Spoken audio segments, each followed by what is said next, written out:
No emulators were used in the production of this podcast.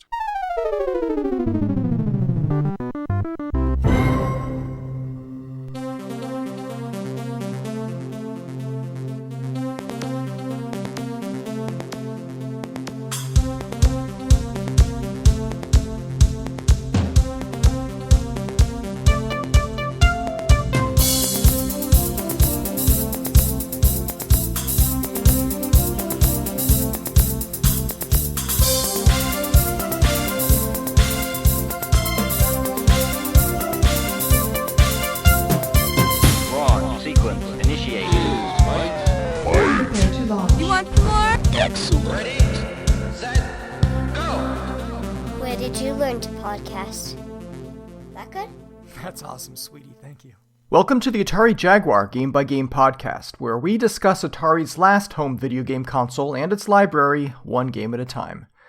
At least until that Atari box, whatever it is, comes out and I have to change my opening line. Whether you own a Jaguar, have never actually played one, or don't really care to, I'm glad you're here.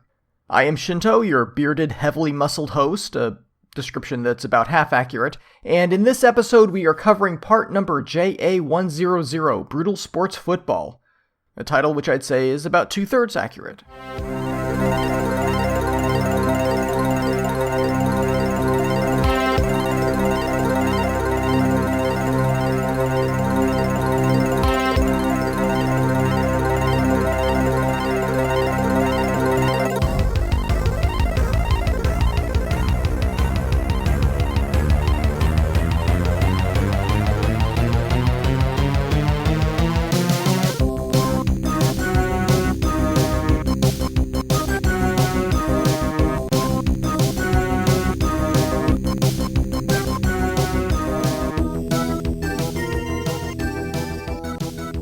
Brutal Sports Football is a 2MB cartridge, a vaguely American football game for 1 or 2 competitive players, developed by Tech London and published by Telegames in August 1994.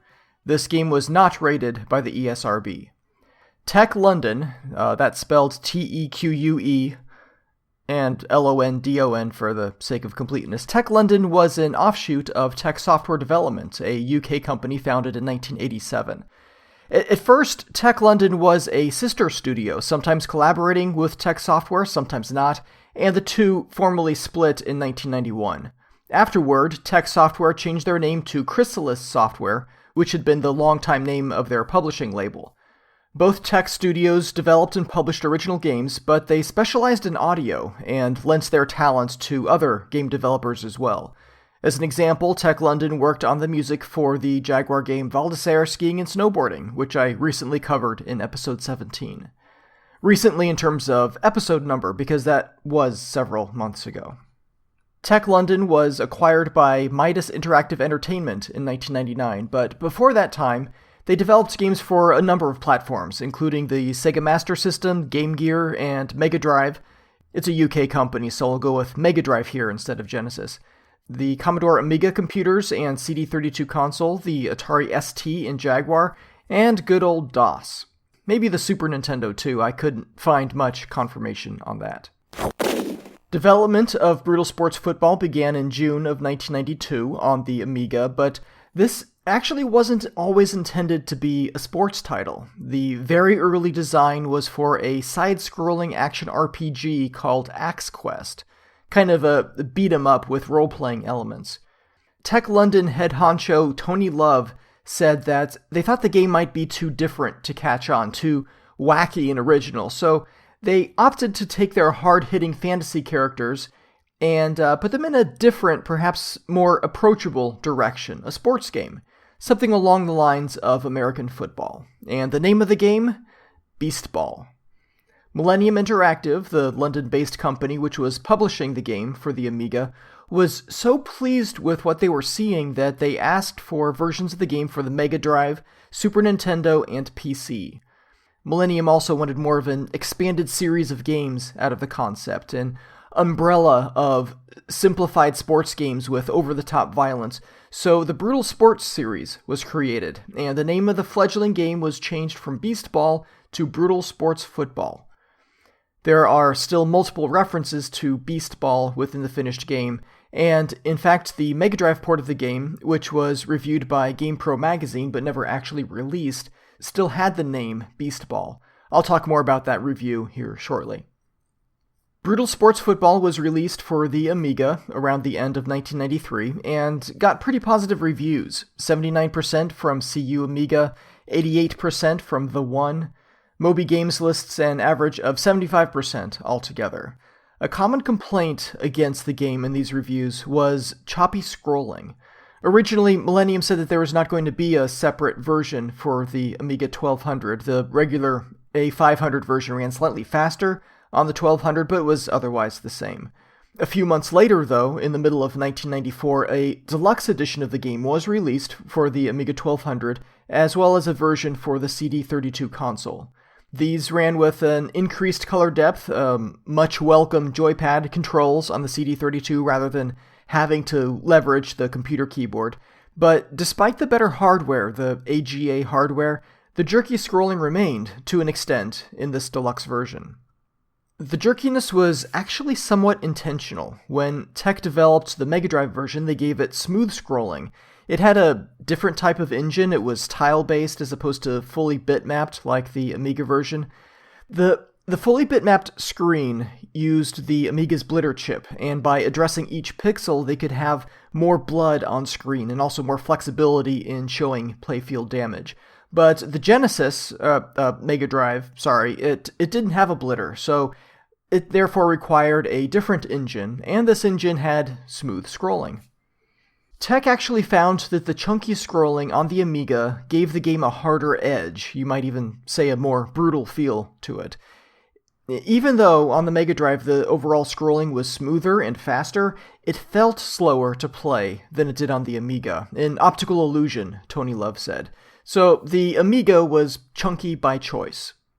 The game was deemed too violent for release in Germany, so its name was changed to Crazy Football, part of the Crazy Sports series, and players were no longer mutants, but robots. I believe I read that the blood was turned green, but I couldn't find that exact reference when I was adding links to the show notes. It may or may not be true. Beast Ball for the Sega Genesis was reviewed in the December 1993 issue of GamePro magazine. It's a US magazine, so it's okay if I say Genesis.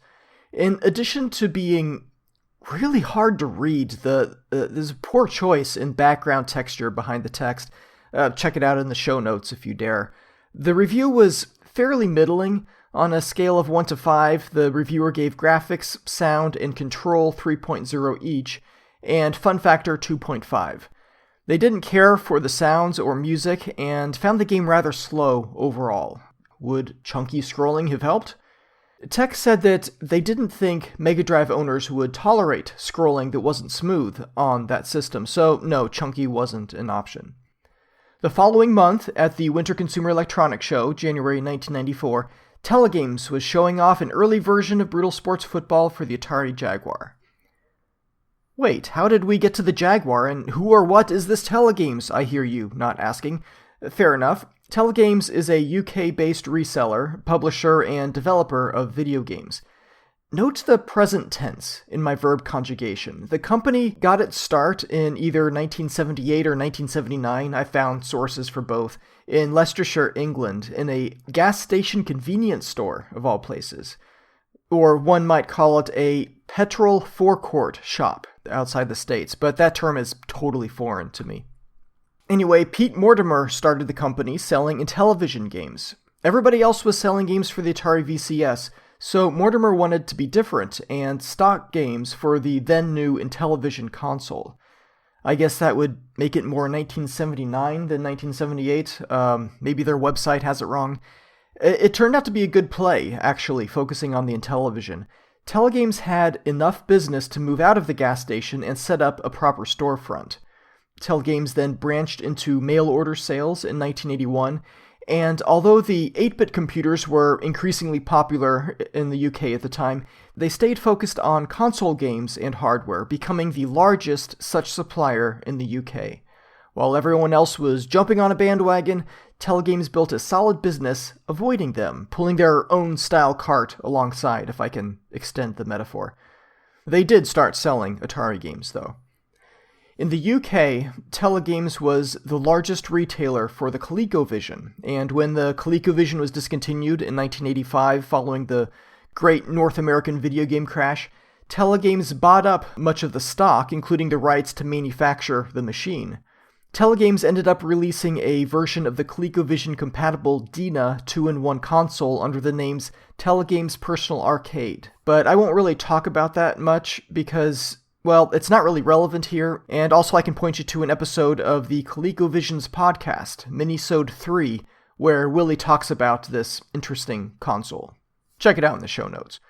In November 1982, a company called VSS, officially Video Software Specialists, but usually just VSS, started up in Texas, a little town southeast of Dallas called Gun Barrel City, population at the time, about 2,500. VSS was the contract development arm. There was also a manufacturing arm called Sunrise Software.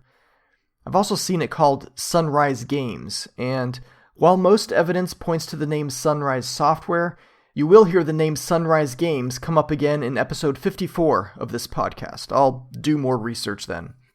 VSS was made up of 4 employees of Apollo, formerly Games by Apollo, a third-party developer for the Atari 2600, and the second such developer, as it turns out, after Activision. You can learn more about Games by Apollo in episode 15 of the Atari 2600 Game by Game podcast, link in the show notes. But very quickly, these 4 guys, Terry Grantham, Finance, Mike Smith, Operations, George Kokoruda, Accounting, and Ed Salvo, in charge of development. These guys, they didn't think that Apollo was long for this world, the way it was being run, so they bailed, and Apollo folded soon afterward. VSS developed games for hire on multiple platforms. Mountain King and Quest for Quintana Roo come to mind, but also they did work for CBS Electronics and Zonox, among others. Some of these games were on the ColecoVision, and that's how VSS got on Telegames' radar. Telegames entered into an agreement with VSS, published several of their previously developed titles under the Telegames name, also M-Network and Zonox titles, and in 1986, VSS became the U.S. arm of Telegames, Terry Grantham running the operations in the States. Telegames USA developed a close relationship with Atari, became the first third-party developer and publisher for the Atari Lynx, with games like Fidelity Ultimate Chess Challenge, Crazy Ace Miniature Golf, Kicks, Double Dragon, Desert Strike, Super Off-Road, and Bubble Trouble. They had pretty good success with the Lynx. 3 of those games I listed I bought at retail, so I helped contribute a few bucks to that success. Those other games are pretty hard to come by.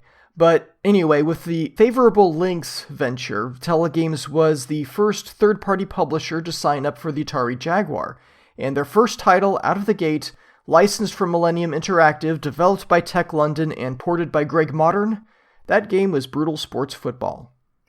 Greg Modern is a UK developer born 1970, and his credits include Hunt for Red October on the Commodore 64, Die Hard Trilogy and Revolt on the PlayStation, a few games for Eidos Interactive on the PlayStation and Xbox, Extreme G on the Nintendo 64. He's still in game development. He started a company called Gimo Limited in 2011, which he runs with his wife. He recently worked on Revolt Classic for iOS. Don't know if he had a hand in the Android port as well. I reached out to Mr. Modern via Twitter, but he hasn't been very active there for the last couple of years, and I didn't hear back by the time I recorded. It was a long shot anyway.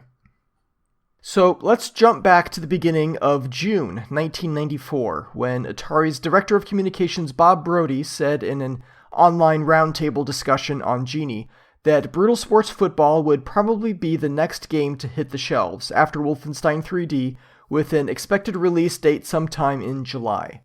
Electronic Gaming Monthly, in their June 1994 issue, included Brutal Sports Football in their Next Wave section, which highlights upcoming games. It's a quick write-up, so I might as well just read it off here. Football has been getting more and more violent over the years, so it should come as no surprise to you that this football game of the future is a major hack and slash. Brutal Sports Football lets you use weapons, hurdle fireballs, and maim your opponents, all in the comfort of your living room. A huge assortment of icons allows you to use a variety of tactics to score. These can get quite imaginative. If you want a football game with bite, Brutal Sports Football has more than enough to satisfy. Hey, do you remember Biff's gaming videos? In several past episodes, I've referenced his coverage of the 1994 Summer Consumer Electronics Show in a video that is now available on YouTube. Back then, Biff charged $10 for a copy on VHS, which wasn't a bad deal considering all the games and interviews featured on that tape. So I'm going to reference his video again right now because there's about 30 seconds of Brutal Sports Football in that video, starting about 56 minutes 15 seconds in. It sure looks to me like the final build of the game in that video.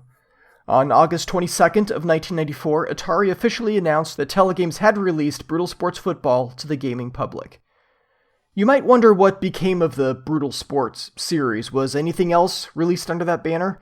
I'd always wondered that too, and yes, as it turns out, the other kind of football, which we Yanks call soccer, was featured in a game called Wild Cup Soccer. It doesn't have brutal in the name, but the name is more of a play on the World Cup competition.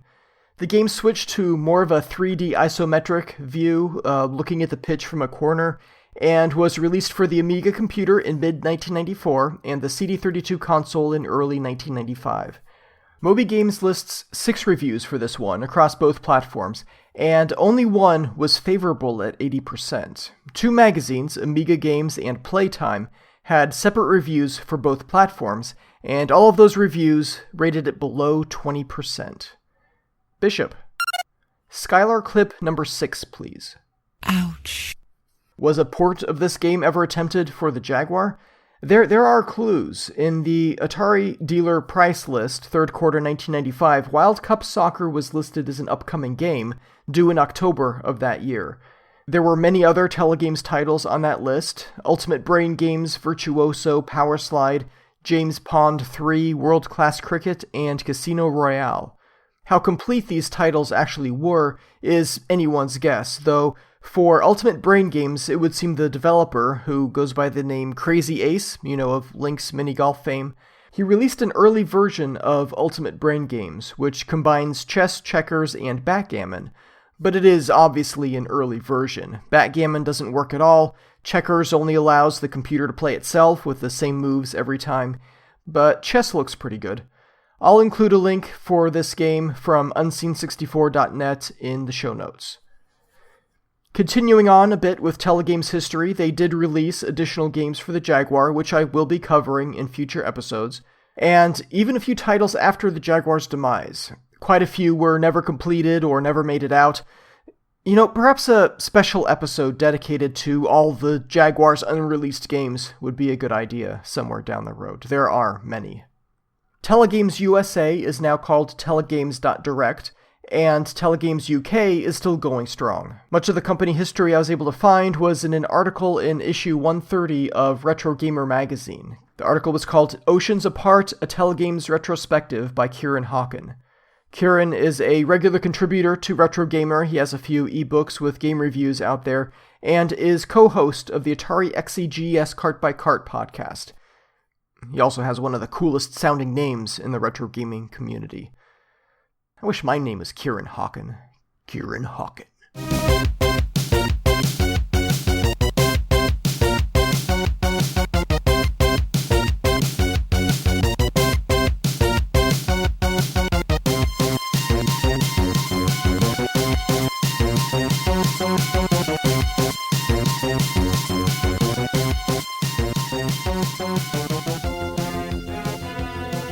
The idea for a brutal football league originated in the year 2034, when the Universal Football League dwindled due to audience boredom. That's from the manual, 2034. It really isn't that far off. As of this recording, the actual release of Brutal Sports Football for the Atari Jaguar is 6 years further away than the establishment of the Brutal Football League. Anyway, the league was created to not only address audience boredom with regular football, but also to work as crude population control. The first matches were played by humans, but due to the excessive mortality rate, the matches didn't last very long. They were running out of humans. The top 2 teams in the league, Brain Dead Bazookas and National Nukers, met for a championship game at Badlands Arena. The Nukers game plan was basically something like this. So I've got to blow the competition away. Oh, and that's not a metaphor. We've literally got to blow them away. Okay. Yeah, I got it. The resulting thermonuclear detonation destroyed the bazookas, the nukers, Badlands Arena, and basically the entire continent. The match was considered a no-score draw. Was this the end of the Brutal Football League? Not really, thanks to the efforts of esteemed Professor Ignatius Montague Looney, I.M. Looney, whose technique for growing genetically engineered bipeds proved invaluable to rebuilding the league. His patents were acquired by Acme Bipeds Inc., who ramped up production, churning out a stream of vat-grown, mindless, ready-made players, both human-looking and something else, something more monstrous. We call that foreshadowing. Heyo, what is up, everybody? BTB from the Jag Bar. Hey, you know what I really like to do when I get home? I like to put my feet up, grab a nice cocktail, and listen to the soothing sounds of the Atari Jaguar Game by Game podcast, hosted by the one and only Shinto. Shinto, take it away, my man. Cheers.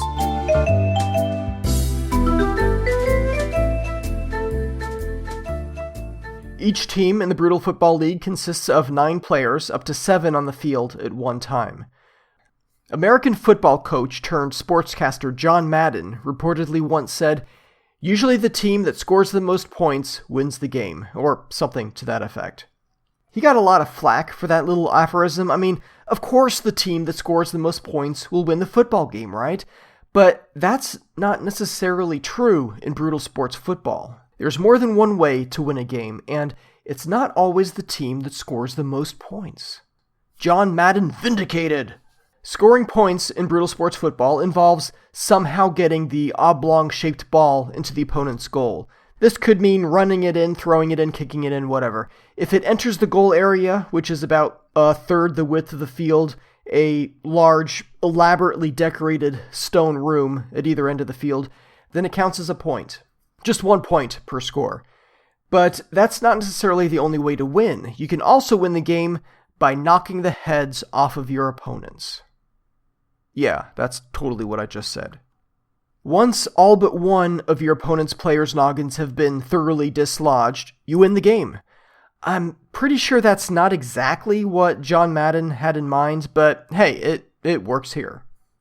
Games last for 7 minutes, there are no quarters or periods, just 7 minutes total, and if there's a tie when regulation time expires, the game enters sudden death overtime. But unlike other sports where sudden death simply means that the first team to score wins, the term here in brutal sports football is to be taken quite literally. There's no ball in play, just a bunch of grizzled mutants beating each other up. The team with more than one attached head is the winner. In the early stages of brutal sports football game developments, they actually considered forcible removal of limbs as well, arms and legs, but in the end they figured that, yeah, the heads were probably enough. Each match begins with a minotaur/mountain goat looking referee running into the center of the field, tossing the ball up in the air, and then running off. Until or unless somebody scores, that's the last time you're going to see that referee. He's just got that one job.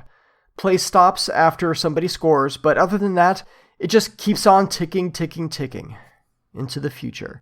There's no out of bounds, no penalties, no timeouts, and in a fierce match, these 7 minutes can go pretty quickly.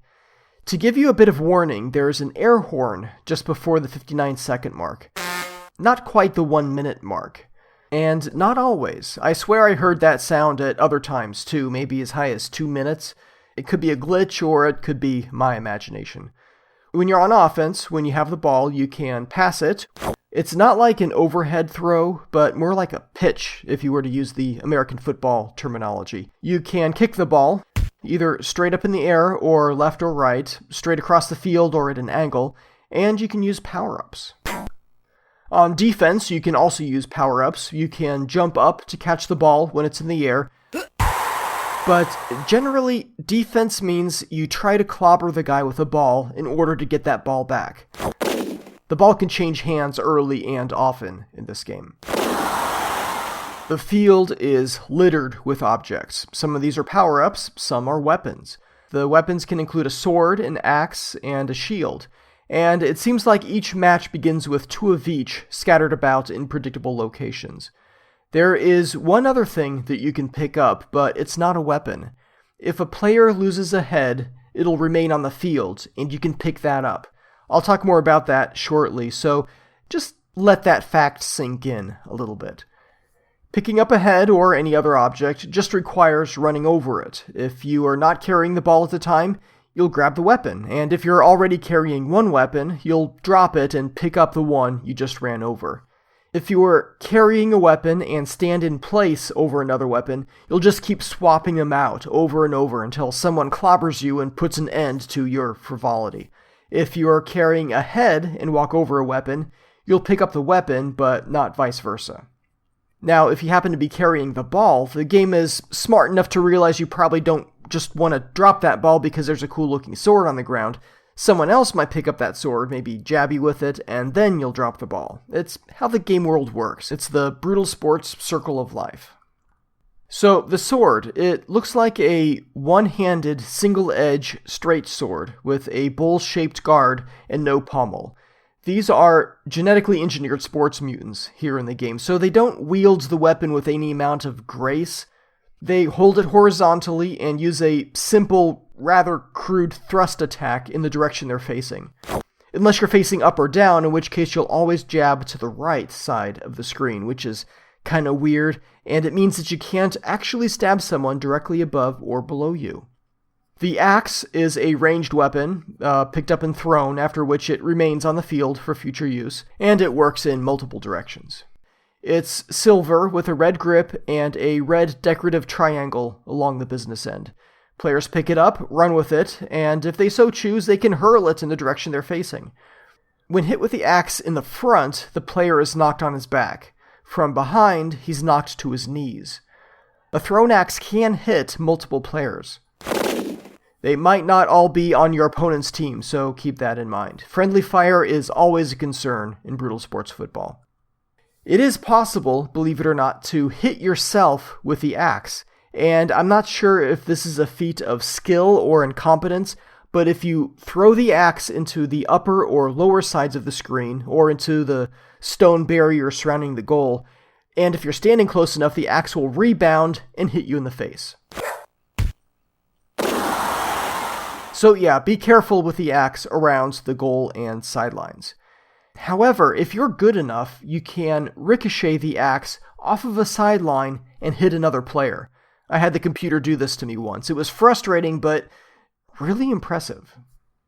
The shield is round, iron along the circumference, a reddish convex dome at the center, and 4 red rivets at the cardinal points in between. The shield, as you might expect, protects the player from damage, but can also be used to attack, like a bashing attack, knocking a player to his knees. You can also kick them while they're on their knees, knocking them all the way down, so this can become kind of a 1-2 combo. That's actually true for other weapons where you hit them in the back. An important note about the shields, though, they'll only protect you from the front. If someone hits you in the back, the shield will not provide any protection, which makes sense, and is the type of detail which could have been overlooked, but wasn't. So good job there, Tech London. Another important note is that when you're holding the shield, you cannot perform a diving tackle, so there is definitely a trade-off there. And finally, as promised, the head. Heads in the game are always upright and facing the screen when sitting on the field. When they're knocked off, they spin horizontally. This way, I guess it didn't need any extra frames of animation, as they do when still attached. It looks unrealistic, obviously more cartoony, but I'd have to think that was the intention here. The decapitation includes a spray of blood. There's a lot of temporary blood flying through the air, so not so cartoony there. You can pick up a head, as I said, you can run with it, throw it, and kick it. But there really is no practical purpose for it. It's not a weapon. In fact, other players, even opponents, are likely to catch the head when thrown their way. After a goal, Everybody drops their weapons before getting back into position for the release of the ball. It's more sportsmanlike that way. But if they happen to line up near a weapon, they'll pick it up before tip-off. These guys can only take sportsmanlike conduct so far. Each player can take a certain amount of damage before his head spins off like a top. Punching, it takes 8 hits to knock a player down, and then the player gets back up after 4 seconds. The next time that player is punched, it's an immediate knockdown. After 3 total knockdowns, there will be an orbit of stars around the fallen player's head. You know, the typical cartoony disorientation effect. After the second knockdown with stars, that's it. The head flies off across the field, and the rest of the body remains where it was until the end of the game. That's 13 total punches to remove a player from the game.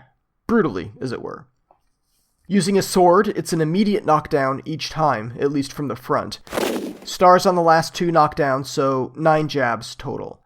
More than you might think would be necessary, but remember these guys are not trained in the precise and elegant art of swordplay. It's a similar story with the axe, but as few as 8 hits are required for that. The shield alone can take out a player after 12 hits, with no dizzy spells, fewer if you work in the kick 'em while they're down combo. So speaking of unsportsmanlike conduct, you can take the time to stop and stomp on players while they're grounded, further reducing their hit points and hastening their ultimate demise.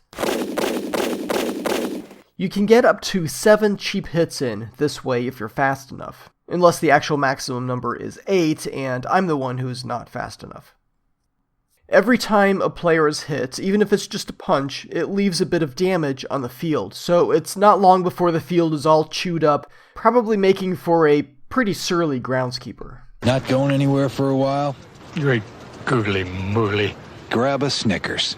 There are a large number of power-ups scattered among the weapons and heads in damaged turf, and they differ from weapons in that they can be stored and activated as needed. You can hold up to 3 power-ups at a time. There are 3 of these power-ups, though, that do take effect immediately. First, the tortoise. The tortoise isn't a static power-up. It doesn't stay in one place on the screen, but slowly walks across the field in 4 frames of animation.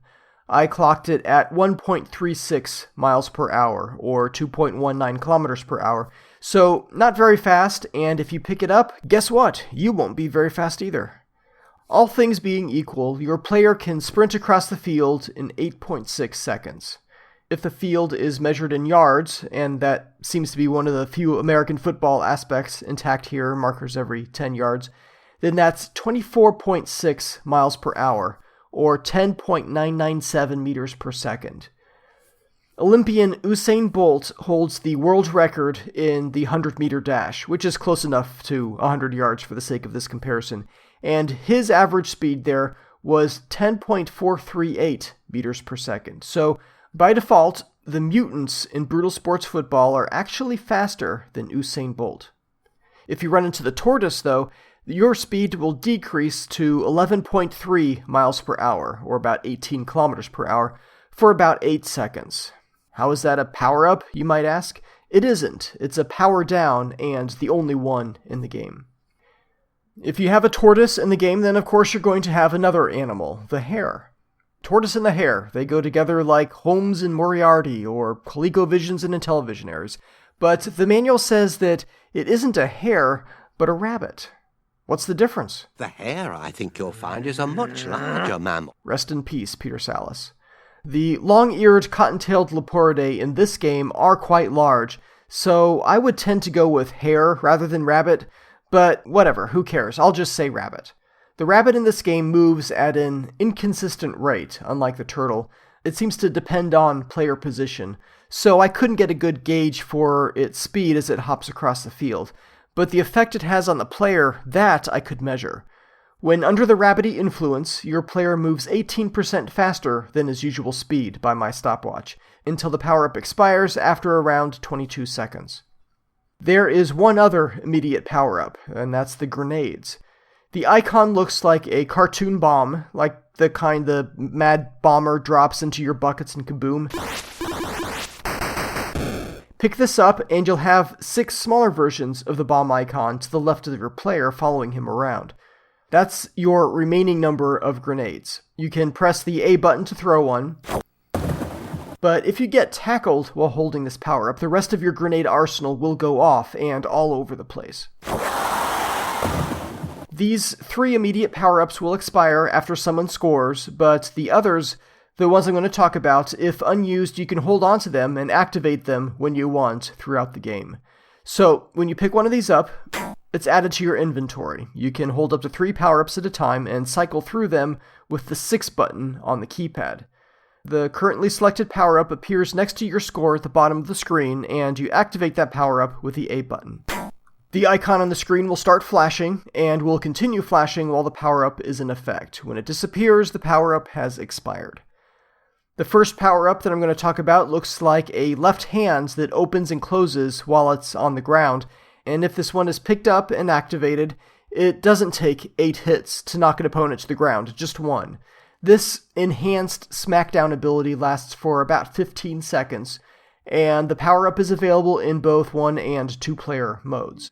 The reverse power-up looks like a pair of bluish arrows pointing in opposite directions, left and right, and will mess up your opponent's controls. Up becomes down becomes up, right becomes left, dark becomes light, Republicans become Democrats, fish become whatever the opposite of fish are, and all this confusion lasts for 8 seconds. This one only appears in games with 2 human players, which kinda makes sense.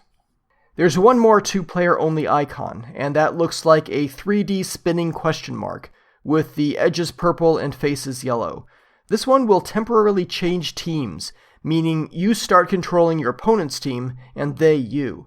You can take this opportunity to beat up on unexpected teammates or run the ball past confused goalies for an easy score.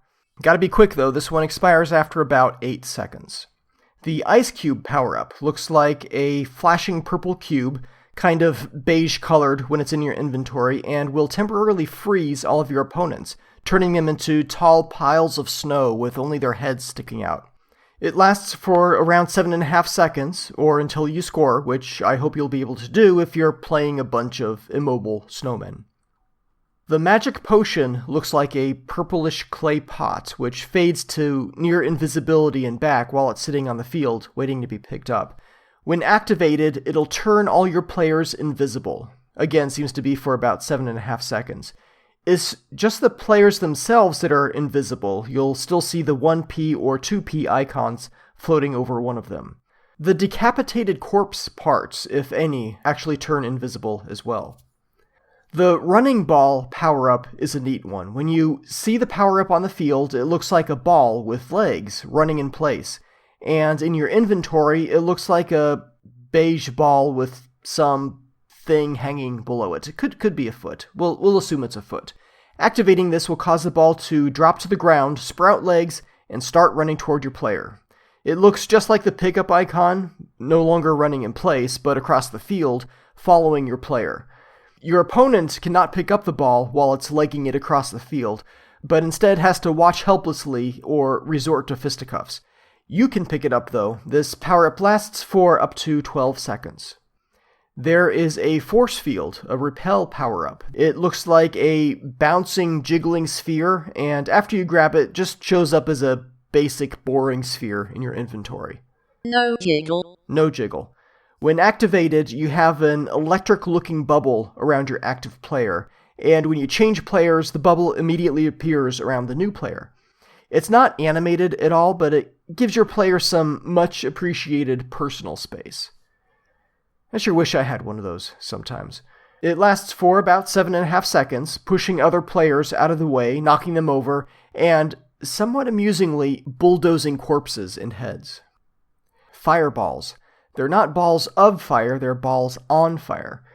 You find the icon on the field, looks like a little burning ball or block or something, which in your inventory looks a bit more like a picture of a flaming ball.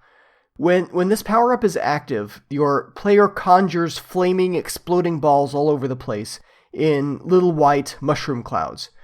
They don't seem to cause damage to the field, just the players. I clocked this one at 9 seconds in duration. What else is there? Lightning. The power-up looks like a lightning bolt, and when activated, it summons the mighty jagged spears of Zeus and zaps any opposing player who approaches the ball. I think that's it. I think I've covered all the power-ups. There are quite a few. While your computer-controlled teammates can pick weapons up off the field on their own, only the player with a 1p or 2p over their heads can snag one of these power-ups. I've seen rabbits hop right through other players, so at least you have a little control over what you pick up, because the rabbit does affect everybody on the team, and the turtle affects everybody on the team. The computer opponent often feels obligated to grab every power-up, including going out of his way to snag a turtle. Sure, you go on ahead. Go grab that turtle. I'll wait.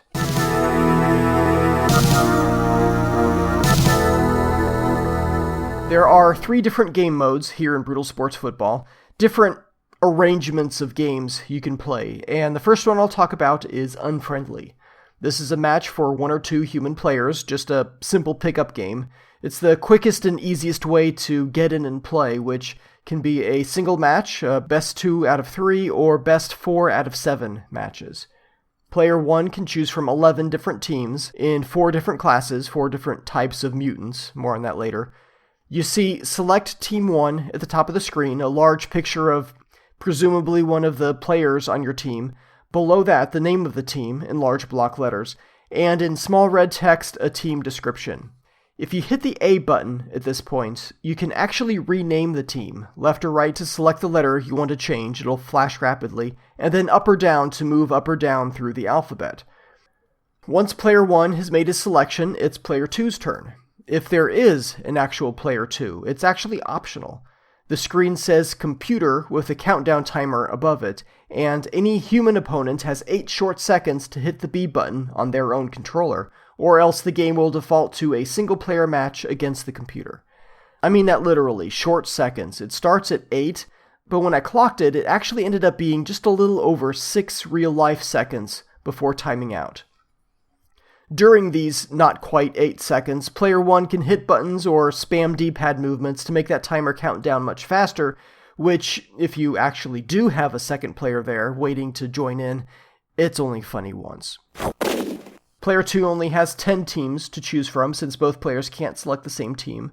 Any team that player 1 renamed but did not choose will still be renamed for player 2. After selecting your teams, you see the matchup screen.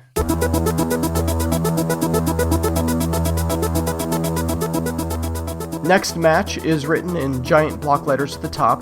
Player 1's team photo and name is on the left, player 2's likewise on the right, with a versus in between. Below this, if you're doing a best of 3 or best of 7, you'll see that number written below in block letters, followed by the match number, match number 2 or whatever. If you're doing a single match game, or if it's the final round in a best of scenario, it'll say decider at the bottom. Player 1 hits the B button to start the next match. At the end of the match, when the winner has been decided, you get this music. And the camera pans all around the field in bouncing diagonals. You'll see the victorious team raising their hands in triumph, while the losing team covers their faces in sobs, emitting a shower of tears. Amusingly, even decapitated heads on the losing side will cry. It goes on like this for about 3 minutes, or until player 1 hits the B button, at which point you get the victory screen.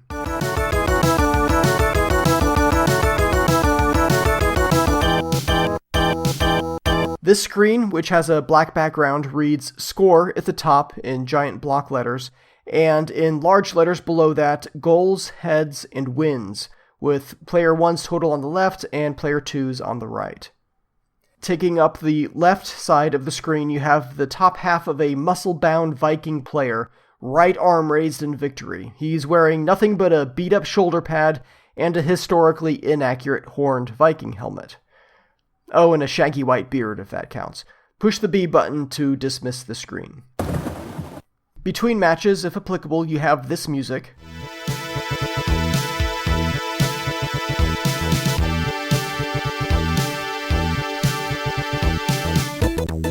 And 3 options. Next match, show results, or show stats. Choosing to show results will give you the current standings, team name, and number of wins. Showing the stats it's kind of neat. It shows all the lovely data gathered during the previous match. Here are the columns for Team 1 and Team 2, and for the various categories you've got goals, heads, that's heads taken, not heads remaining, possession, which looks like the percentage of time each player had possession of the ball. These numbers might not add up to 100, they probably won't, depending on the amount of time the ball spent without a clear owner. Next is end zone, the number of times you worked the ball down to around your opponent's goal. Yardage, that comes next, combined across both teams, the total number of yards you moved the ball back and forth, probably running yards. After yardage, the numbers split into separate columns again for kicks, passes, catches, and steals. Below this, at the bottom of the statistics page, you have punches, tackles, and stomps. There are numbers for each of these, followed by the number which actually connected. So, let's say you missed half your tackles, it'll show up here. That's it for statistics. I don't know if anybody actually looks at these, but I'm a bit of a numbers geek, so I was pleasantly surprised to see all this data recorded and available. Unfortunately, the data is not cumulative across multiple matches, it just shows the latest match. You can scroll up and down this list by pushing up or down on the D-pad, and if you press the C button from anywhere above the bottom of the list, it'll auto-scroll down to the bottom. The B button will go back to the after-match menu.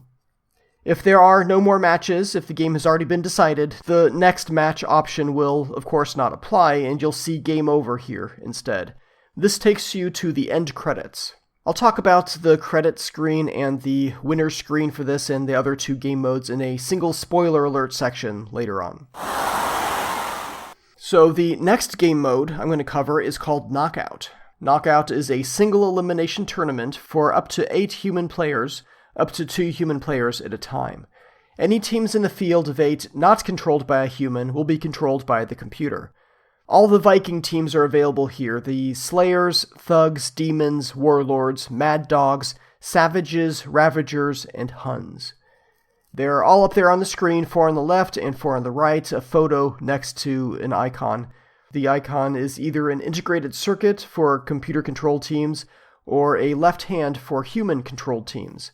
In the center of the screen is a larger photo of the selected team, small text reading either computer or the name of the control scheme, more on control schemes in a few minutes, and then the name of the team in large block letters. Use the D-pad to select a team, hit the B button to make them human-controlled, and select the control scheme. If they're already human-controlled, hitting B will turn them to computer-controlled. As with the unfriendly match, pressing the A button on any team will give you the option to rename them. So, let's say that you've got 7 of your friends gathered around you. It might be hard to remember which one of you is the Ravagers and which one of you is the Savages, so you can put in your own names. It's Dennis versus Kevin, or you could be more creative. It's Unicorns versus Hamsters. I don't think either team looks very happy being named unicorns or hamsters. You've got up to 9 letters to work with, A to Z and spaces, which you select with the D-pad up and down.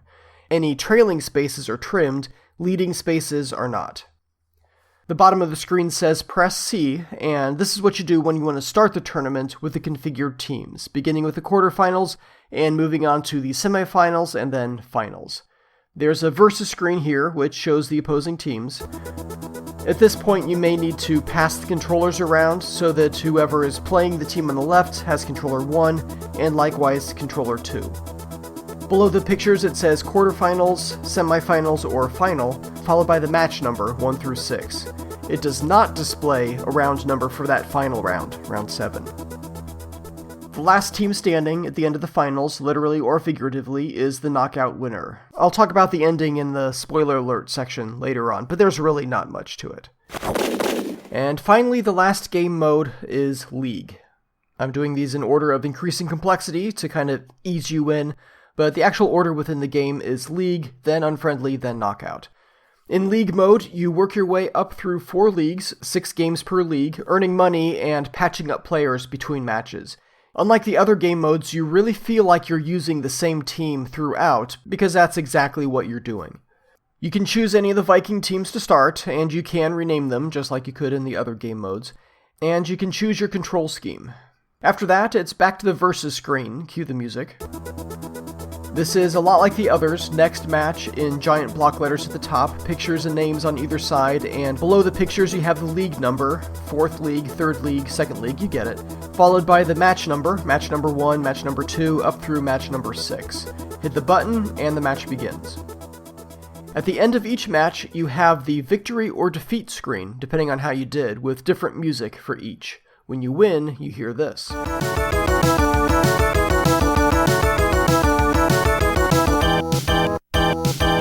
And when you lose, it's the end of game ditty again. The victory screen is a lot like the one I described earlier for Unfriendly. Black background, number of goals, number of heads, and a Viking player off to the side with his arm raised. Only in League mode, the screen also shows money earned during the match. It just says money and then a number. There's no unit of measure, no type of currency.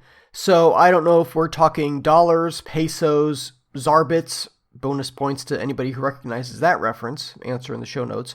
Here's where the money comes from. For each goal scored, you get 20,000. For each head torn asunder, you get 25,000.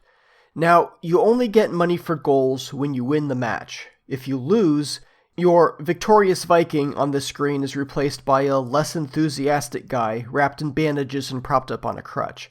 Even if you lose, you get the bounty for heads, so the game definitely encourages brutal playing. As I said, you play 6 games in a league. There are 3 other teams there, so you play each team twice. There is a different scoring system to determine your position within the league. For an outright win, you get 3 points. If you enter sudden death, you get 1 point, and if you emerge from overtime victorious, you are given a 2nd point for that. After 6 games, it's time to see whether or not you get promoted to the next league. Your chance of promotion is good when you've won about half your matches or have around 10 points. When you're promoted, you move to the next league up, so from 4 to 3, from 3 to 2, from 2 to 1. And this is what the promotion screen looks like. You get the victory screen, or defeat screen, as the case may be, after every match. And if this is the 6th match in the league, you see the stadium and hear the versus screen music. For promotions, you see your team, well, at least 5 players, rush out onto the field and raise their hands cheering. The individual letters making up the word congratulations drop down from the top of the screen and bounce to a stop at the bottom, and then the word promotion does the same. It repeats this back and forth until you hit the B button. That's if you finished at the top of the league. If you finished at the bottom, this happens. Your 5 players rush onto the field, take up the same formation, but start sobbing into their hands as the word demotion drops down from the screen in bouncing letters. This means that you've got to go back and replay the previous league. If you made it to League 1, that means going back and playing League 2 all over again. Brutal. Indeed. But if you finished somewhere in the middle of the league, it's almost the same thing, except the letters forming the words no promotion drop down and bounce to a stop. At least I'm pretty sure that's what happens. I was able to see the other 2, but didn't quite pull this one off. Regardless, you have to replay that same league again and try to do better. After the victory or defeat screen, and after the promotion screen, if applicable, you have the aftermatch menu.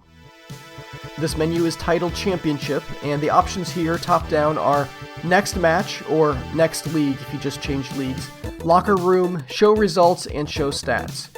In reverse order, bottom up, select Show Stats to bring up the statistics screen. It's basically the exact same thing that I described before in Unfriendly mode. Back to the Aftermatch menu, we have Show Results. This one takes you to a screen entitled League Tables.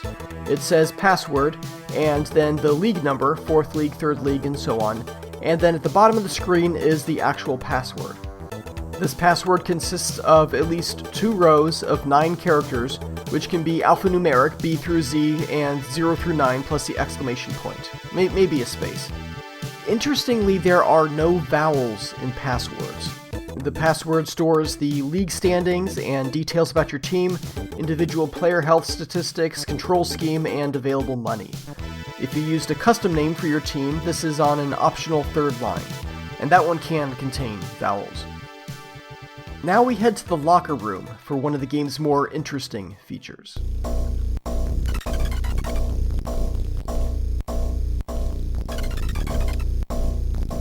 In the locker room, you can see the health status of all your players. You can administer medical care and perform enhancements.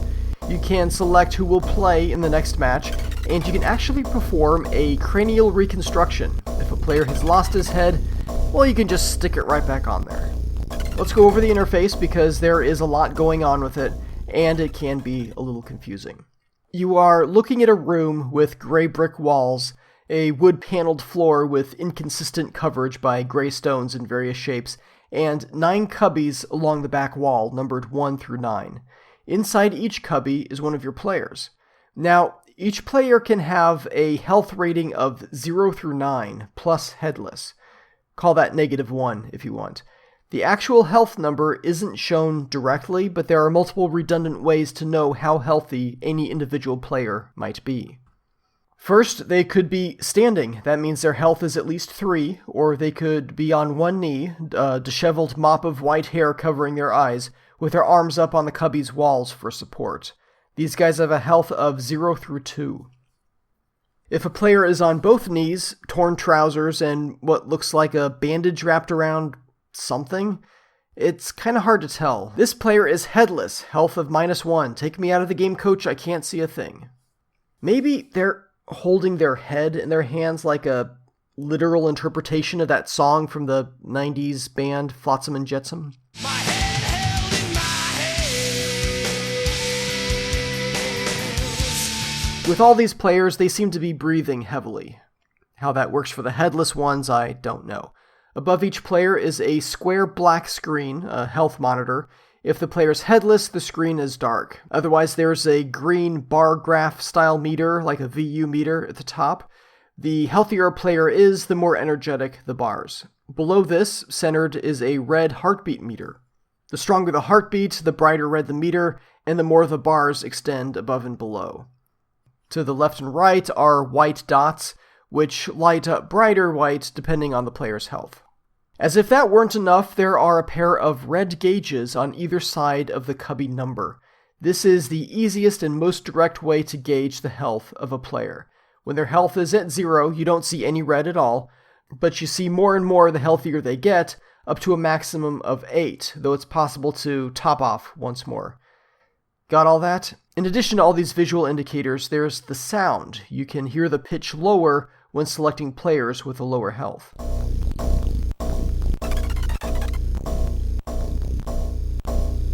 That is hardly noticeable. There are a couple ways you can fix up players. You can do so individually or all at once. Use the D-pad left or right to select an individual player's cubby. When selected, a white light above the player will turn on, and then you either push the B button on your controller or up on the D-pad to raise the door.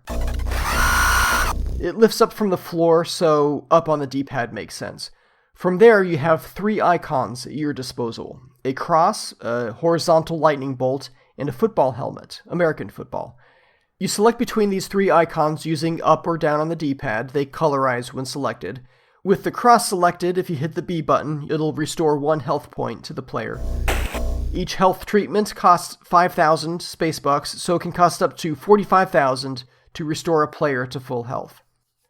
Next, the middle icon is a speed boost. The first application increases that player's speed by about 25%, according to the manual, and smaller increases for the second and third speed boost applications. Each speed boost will cost 20,000 galleons. And finally, cranial reconstruction, the football helmet icon. If the player is headless, use this to restore him, albeit to a health of 0, for 20,000 bars of gold press latinum. So I guess that means he's only mostly dead. There's a big difference between mostly dead and all dead. A health of 0 is an improvement over dead, sure, but he could still use some health. So that's an additional 45,000 or 65,000 bars total for a full restoration. Each time you apply treatments, the screen above the player will give a flash of white noise static. An important note here is that the dude in cubby number 1, that's your goalie. You definitely want to keep your goalie around, so keep him as healthy as possible.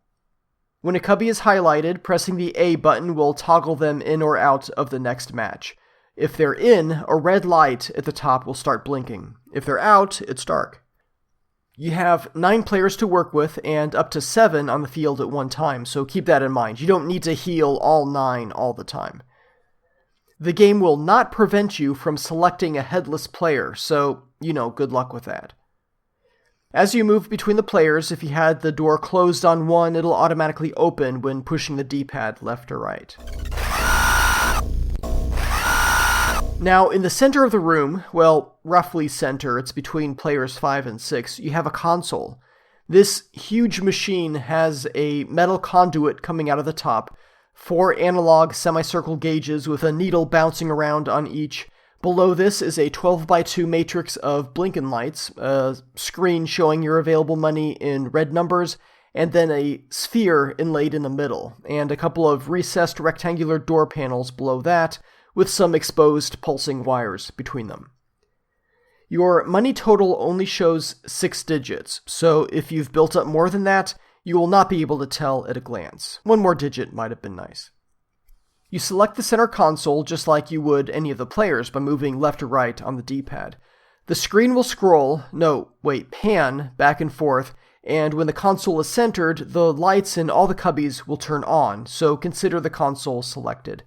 From here, push up on the D-pad or the B button, and all the doors will raise, and that sphere on the console will open up, revealing one of the 3 icons that you see on the doors: cross, lightning bolt, or helmet. Push up or down to move between those. Pressing the B button will apply that treatment to all players.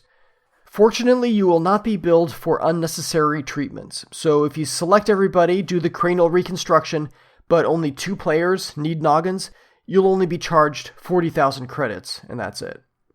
If you push the D-pad down on the console, one of the lower horizontal doors will open. The upper door says Select, the lower door says Exit. Hitting Select will automatically pick 7 players for the next round. It doesn't take the 7 healthiest, it takes the first 7 players who happen to have heads. That might not be what you want, so, left or right on the D-pad and the A button to fine-tune the player selection. If you exit without this step, I believe it silently performs the same auto-selection. You can also open the select door on the center console by pushing the A button. A is basically the player selection button, wherever you might use it. The door at the bottom reads Exit, so pushing B will exit the locker room. If you've made a mistake, you can go right back in, it's no big deal. You can also exit at any point in the locker room by pushing the C button.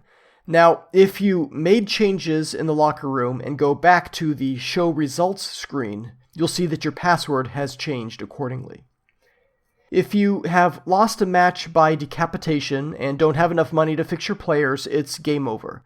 You can still go into the locker room and stuff, but you seem to need a minimum number of players still alive in order to play. If this is the case, there's no password, just dashes, and the top menu option, instead of saying Next Match, reads Game Over.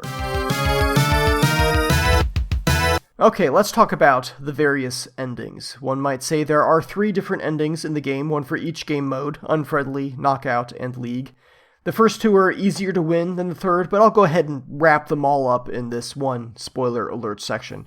And I'll cover the credits here as well, in case you don't want me to spoil the credits screen, which is unlikely, but I'll wrap them all together just in case. Bishop, activate spoiler alert. Spoiler alert. Spoiler alert. If you wish to avoid spoilers, skip ahead 2 minutes 36 seconds on my mark.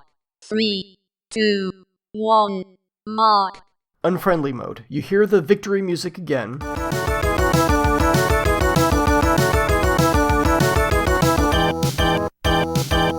And get a screen with a black background and a very large muscle-bound Viking character, shirtless but with white gloves and pants. In front of the powerful and victorious player is this text: "Congratulations," and the name of the team. "You have won the Unfriendly tournament." While you can play Unfriendly as a non-Viking, you still see this same screen. Hit a button and you'll have the after-match screen, which instead of Next Match has an option for Game Over. Choose that, and you get the credit screen. This says credits at the top, and of course lists all the people involved in the game in a scrolling list. It takes about 12 seconds to reach the end of the list, and you can navigate the list by moving up or down on the D-pad. Pushing the C button will either start or pause scrolling from that point.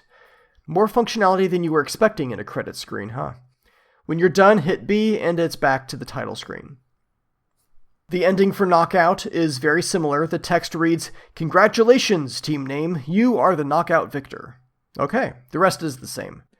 Now, for League mode, you worked a lot harder to reach the ending, so your ending is a bit fancier. First, there's special music.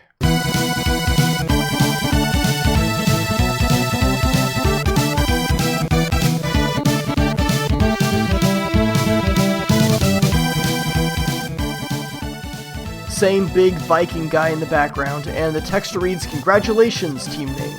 You have slaughtered all opposition to become the new Beast Ball champion." Yes, it says Beast Ball here.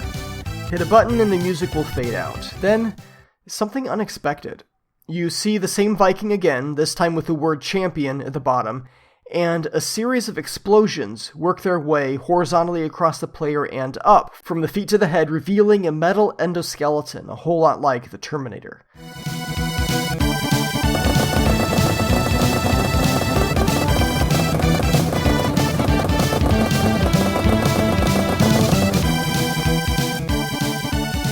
So I guess this means these guys are not fully biological after all, but machines wrapped in living tissue?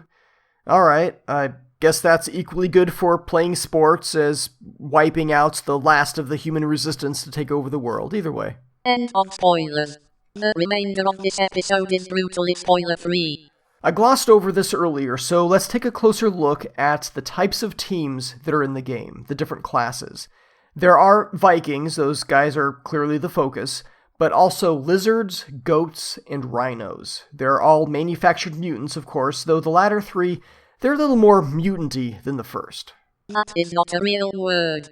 Mutant-y? Sure, adjective, a relative degree of mutantosity. It's a perfectly cromulent word. Shall I add it to my dictionary? Yes, you should. For all game modes, there are 8 Viking teams that you can choose from out of 11 total, and for the other classes, the anthropomorphic animals, you can only play as one of each, and then just in unfriendly mode. The types of teams, the classes, they differ in skills and abilities, but among Vikings, all teams are effectively identical. They may have a different name and a different photo and different on-field colors, but they all play the same. I made note of all the various Viking team colors so that I can list them out here for you.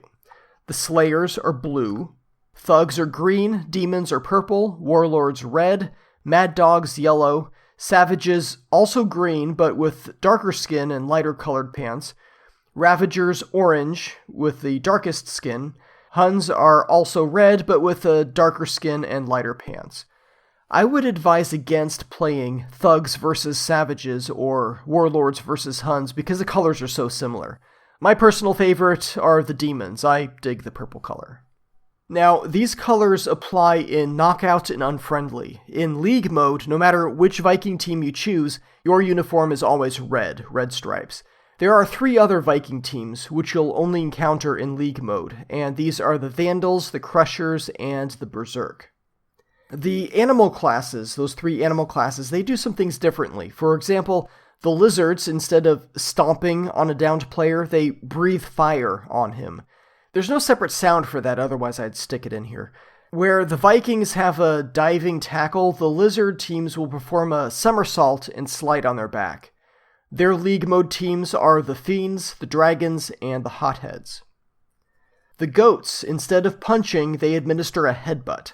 They also have a flip and slide for their flying tackles, but they slide on their face. The teams you'll face in League mode are the Slashers, Spikers, and Stompers. And finally, the Rhinos. When they stomp on someone, they really stomp, jumping up and landing with both feet and doing extra damage. Instead of punching, they gore players with their horns, and when they leap, it's kind of a leapfrog hop, a little more graceful than the other teams. In League mode, you'll be facing the Maulers, the Mad Herd, and the Mammoths. Now, these animal classes are faster than the Vikings. So in miles per hour, here are the speeds that I've observed. Vikings, for comparison, were 24.6 miles per hour. Lizards, 24.8 miles per hour. Goats, 25 miles per hour. And rhinos, 24.7 miles per hour. I read that the rhinos are the fastest, but my empirical measurements say the goats are the fastest, at least as far as the unfriendly teams go. In real life, the rhinoceros can reach 35 miles per hour, but in the game they're bipedal, so it does make sense that it would be different.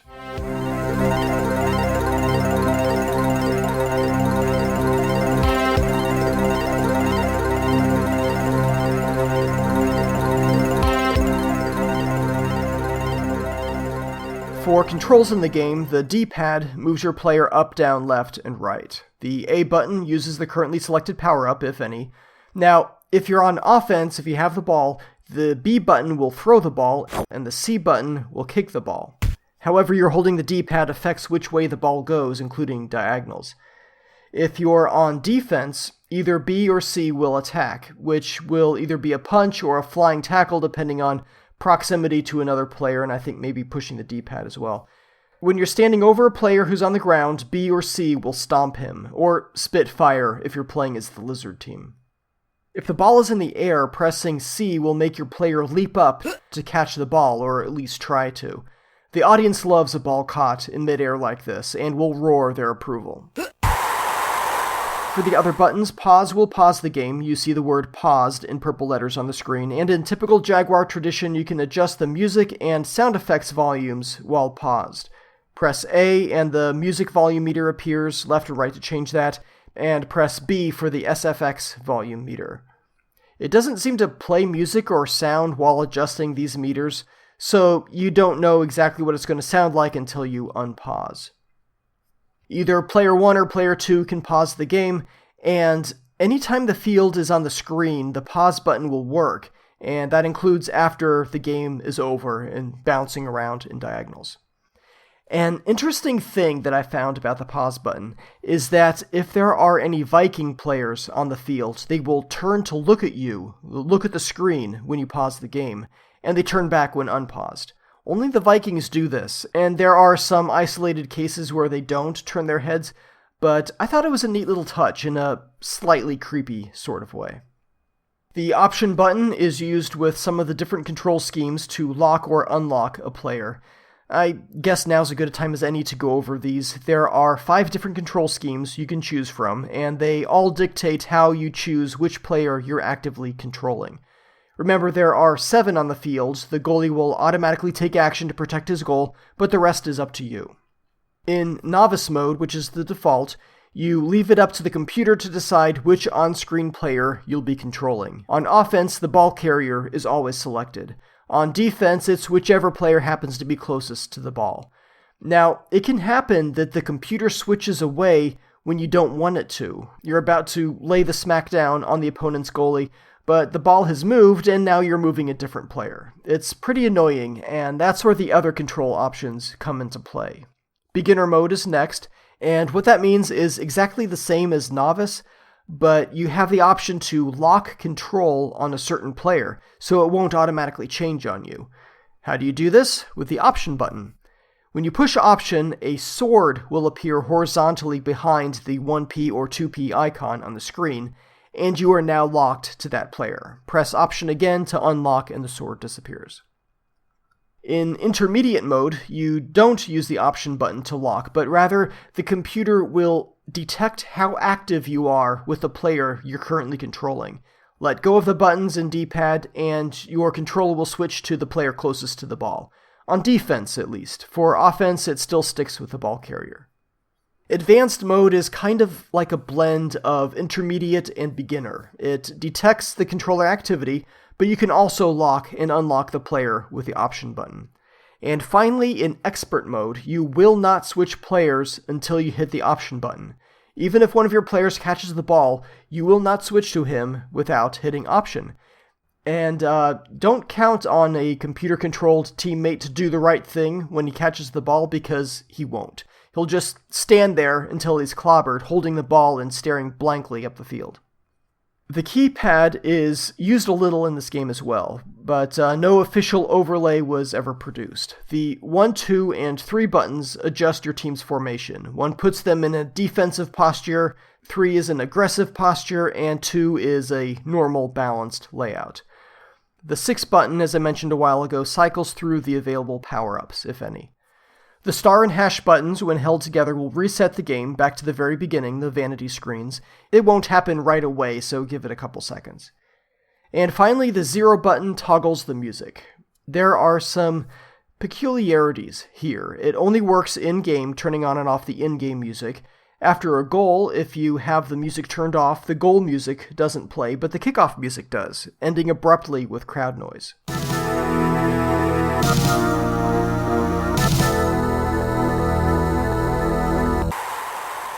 The 0 button sometimes works as a 3-way toggle between music, crowd noise, and silence. Sometimes when silence, the crowd noise will start automatically, and you can hit 0 again until it's silent, if silence is what you're after. Both players 1 and 2 can mess with this.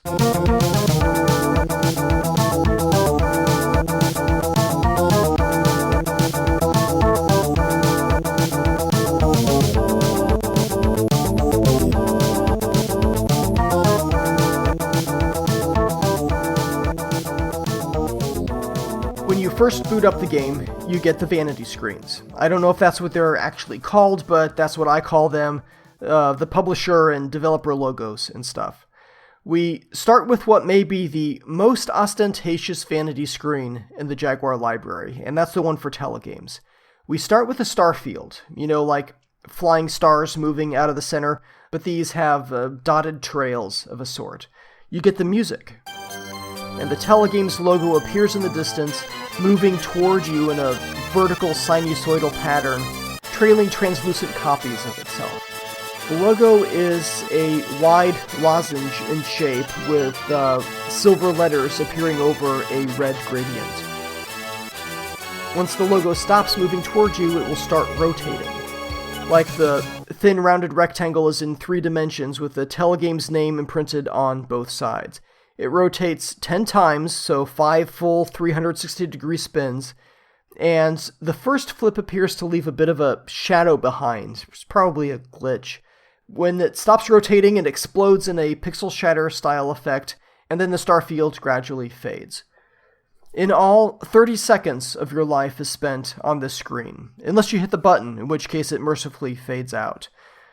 Atari Age user R. Deming in 2003 reported finding a version of Brutal Sports Football, possibly a pre-release copy, where the cartridge circuit board contains 4 chips instead of 2, and you are unable to skip these vanity screens. I'll put a link to that forum post in the show notes, and I'm certainly glad these screens can be skipped.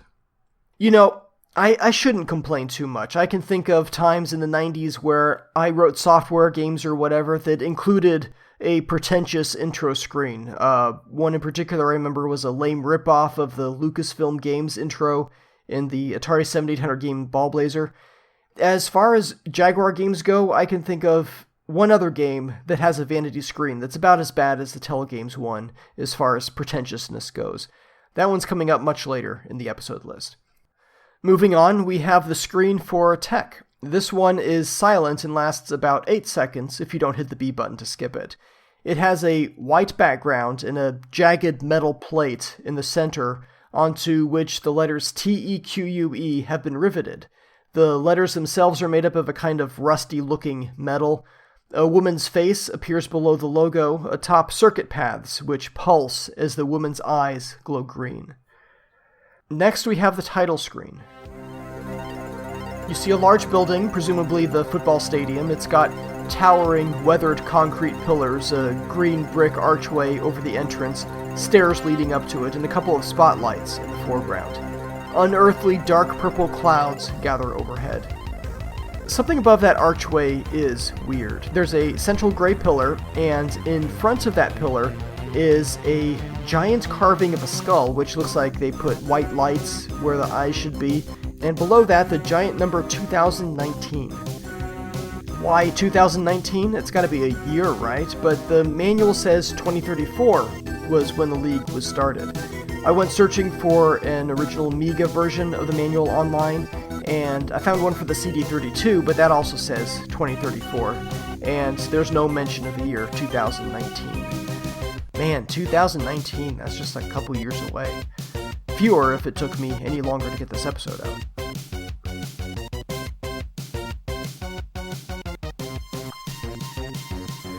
The Brutal Sports series logo then scales in. This logo has a skull in the center, flanked by the words Brutal and Sports, with the word series written below. There are spikes above and below the logo, just to drive home the point.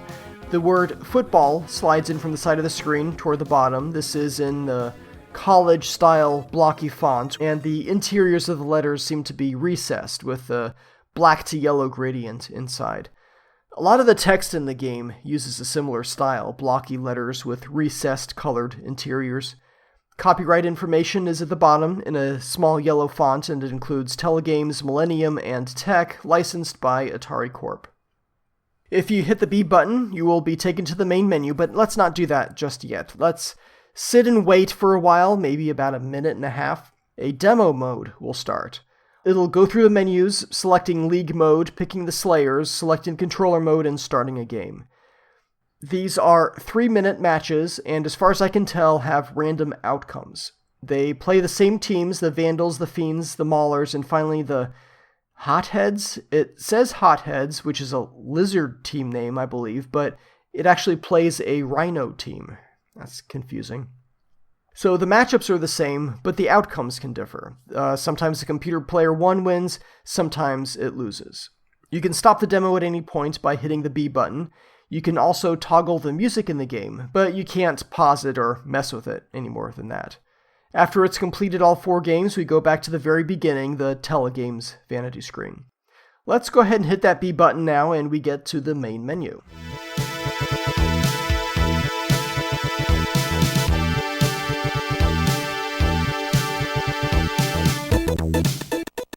At the top of the screen, giant letters say Select Game. In the middle of the screen is a box containing an animated icon, and below that's the text description. The background is a view over the stadium battlement, because of course a stadium in Brutal Sports Football would have battlement. You're facing west, presumably given the setting sun behind the purple clouds. The city's futuristic skyline towers over the stadium, and inside you see the green field with a white star in the center, and bleachers rising up from it on either side, consisting of alternating rows of gray and black squares. This same background comes up between matches and pretty much anywhere else that's not the title screen or the in-game view. By default, League Mode is selected. The animated icon in the center shows a silver cup with wide handles rotating in place. On one side of this cup in the center is a maybe golden pyramid shape. Push up or down to select the different game modes. We'll go with down. The next one is unfriendly. The square in the center of the screen with the animation is actually a cube, we find out, which rotates when you select a different game mode. The text below it kind of looks like a wide horizontal box that rotates top to bottom with the name of the next mode. In unfriendly, you see an axe swinging at a chopping block. It looks unnatural, not like someone is holding the axe and swinging it, but rather looks like the axe is moving on its own. I don't know, this is the future, maybe they have automatic axes in the future. Next one down is Knockout. The animation shows a silvery bell ringing back and forth. And finally Password, and the icon shows a rotating key. Once you get into the game, there's a lot going on around the screen, but first I'll describe what the field looks like. You're looking at it from a side view, so it's kind of trapezoidal. You see about 35 yards at a time left to right, and about half the field up or down. The field is a big rectangle, basically. There are vertical stripes of alternating dark green and light green, showing how the grass field was mowed, but it doesn't seem to exactly match the yard markers. Every 10 yards, there is a row of riveted concrete or steel panels on the field, and there are numbers riveted on the grass on either side of each of these lines, and these numbers are more of a bronze color. The sidelines are riveted steel, and beyond that are colorful pebbles, pastel green and purple and red. It's very cheerful, actually. You see maybe 3 rows of audience seating along the top. Some of these guys look human, but most really do not. There are all sorts of weird things watching this game. They're not animated at all, but they do have a lot of colors. Near each 40-yard line, you have stairs going up into the crowd, and at midfield there is a large riveted metal gate set into a stone archway in the bleachers. This gate is never shown to open or close, but I guess you can assume that's where the teams come out or something. In front of the bleachers are advertisements, rectangular banners much like you see in actual sports arenas. These are for tech, though it's stylized with a capital T and a capital Q, which makes me think it should be pronounced TechQ or maybe TQ. I've never heard anyone else pronounce the name of this company, and I did do some research on YouTube hoping somebody would pronounce it, so I don't know, maybe I've been pronouncing it wrong all this time. Before starting on the podcast, I would pronounce it teak, but a little pronunciation research told me that it should be pronounced tech, so that's what I went with. Anyway, that's one of the banners. Another says Beast TV. Telegames is the largest one. There's a Jaguar logo and a white on red banner for Brutal Cola. These banners are repeated on both sides of the field in reverse order. In the very center of the field is a riveted circle, and this circle contains an insignia, which seems to be raised and looks like it would be a tripping hazard to me. The insignia changes depending on the class of Player 2's team, and it's basically like a stylized two-headed profile of Team 2's class, so either Viking, Lizard, Goat, or Rhino. I seriously didn't figure this out until just a couple days ago. At either end of the field, we have the goals. Player 1 guards the goal on the far left, Player 2 the one on the far right. These are elaborate structures of brick and stone and tile, multiple different colors including white and gray, green, purple, pink, peach-colored, and several variations. There appears to be a lion sculpture embedded above the center of the goal archway. Both goals seem to be of the same design. There are no bleachers or anything at the bottom of the screen, just the lovely pastel river rock border. Now, there are various gauges and indicators around the screen. In the top corners, you have the strength indicators for Team 1 and Team 2. These consist of 2 horizontal bars that decrease toward the center of the screen as health is depleted. The top bar shows the health of the currently selected player, and the bottom bar shows the overall team health. For Team 1, these bars are red and green for player and team health respectively, and for Player 2, these bars are blue and yellow. Between these sets of health bars, you have a radar view of the screen, a big black rectangle with dark red lines every 10 yards.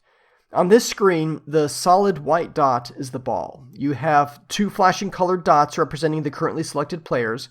There are dim dots all around showing the positions of other players. Dim flashing dots indicate power-ups.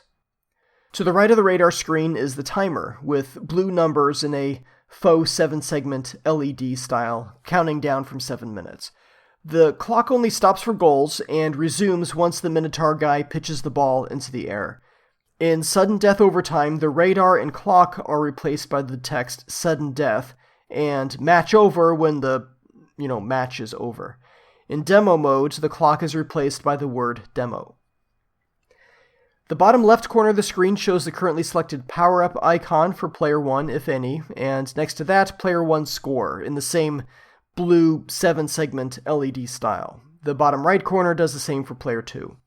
That's about it for the interface. In general, Player 1 is in control of the menus in between match screens, and that's okay, that's fairly typical.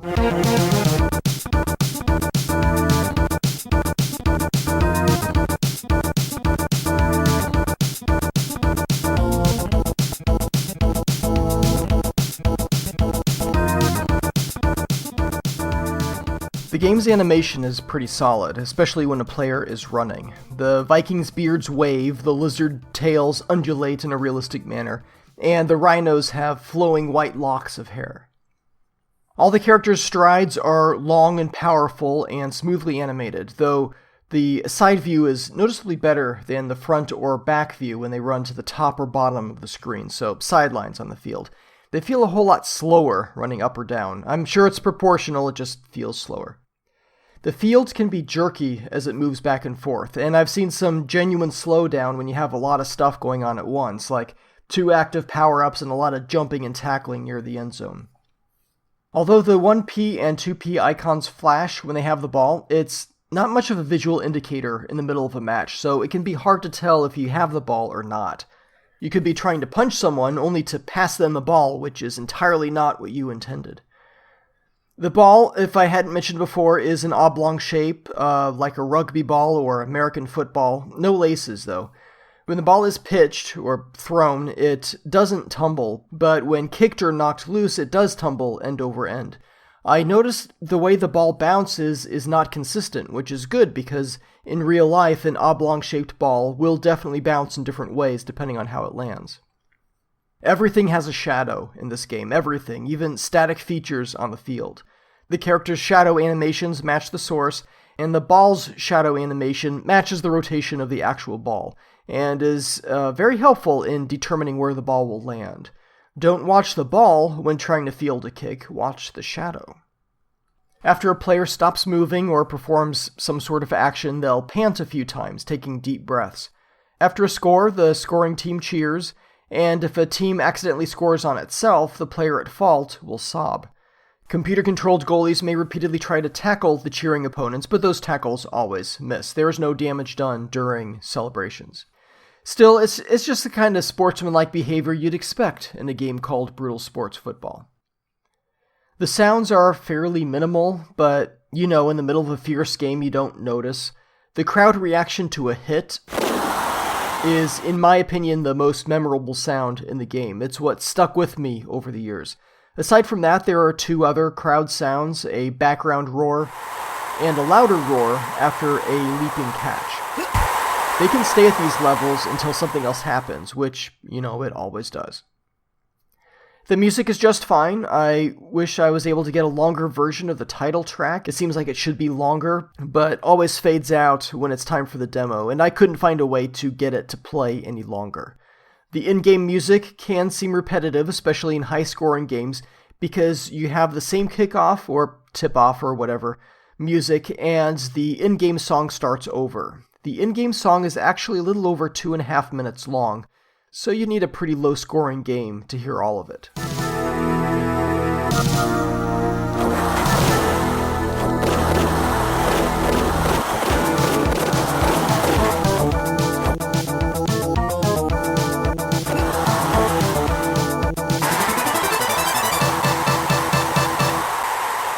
There haven't been any cheat codes released or discovered for this game. There's one that's floating around that claims to be a league mode bug fix, but it's just a password that drops you in the middle of the 3rd league with a mostly dead team. B. Hodges, in his excellent frequently asked questions on GameFAQs.com, believes this is a hoax, and I'd agree with that. The league mode bug fix is a crock, don't use it. Now, in that same FAQ, Mr. Hodges has 2 complete sets of league mode passwords for the demons and the savages, so I would consider these the closest thing to cheat codes available in the game. Bugs, none are officially listed, but I've found a few in my playtesting. If you turn the music all the way down in the pause menu, you lose the crowd noise. If you want to shut off the music, use the 0 button. At the end of a match, the losing team starts crying. Now, the tears only flow when a player is in a certain part of the screen. The rules dictating this are complex and not worth discussing, but you'll see tears suddenly start and stop flowing as the camera pans across the field. It's possible to score right when the timer reaches 0, and since the clock stops after a goal, you'll see the Minotaur trot out onto the field, throw the ball up in the air, and then the game ends. I'm guessing not all values of 0 are created equal, so there must be some sub-second resolution in there that you can't see, an internal timer. Unlike regular American football, in Brutal Sports, the game can still end while the ball is in play. You can have the ball sailing through the air, and the game can end before it hits the ground. That part isn't really a bug, but something to keep in mind if you're going for a buzzer beater or Hail Mary. You know the speed upgrades that you can apply in the locker room? These are not saved in the passwords, so you lose any speed attributes that you had when you leave and come back. This one was discovered by B. Hodges, not me. There is a weird audio bug in the locker room. On occasion, rarely, you can apply treatment to someone, and the game starts playing a series of mangled sounds. Here's a sampling.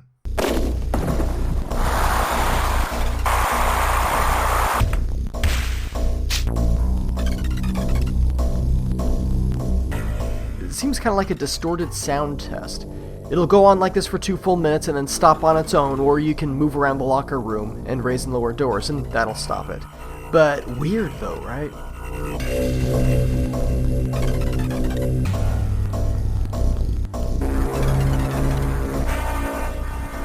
This is the first Telegames release for the Jaguar, and the first third-party game, so the box is going to be a little bit different from the usual Jaguar games.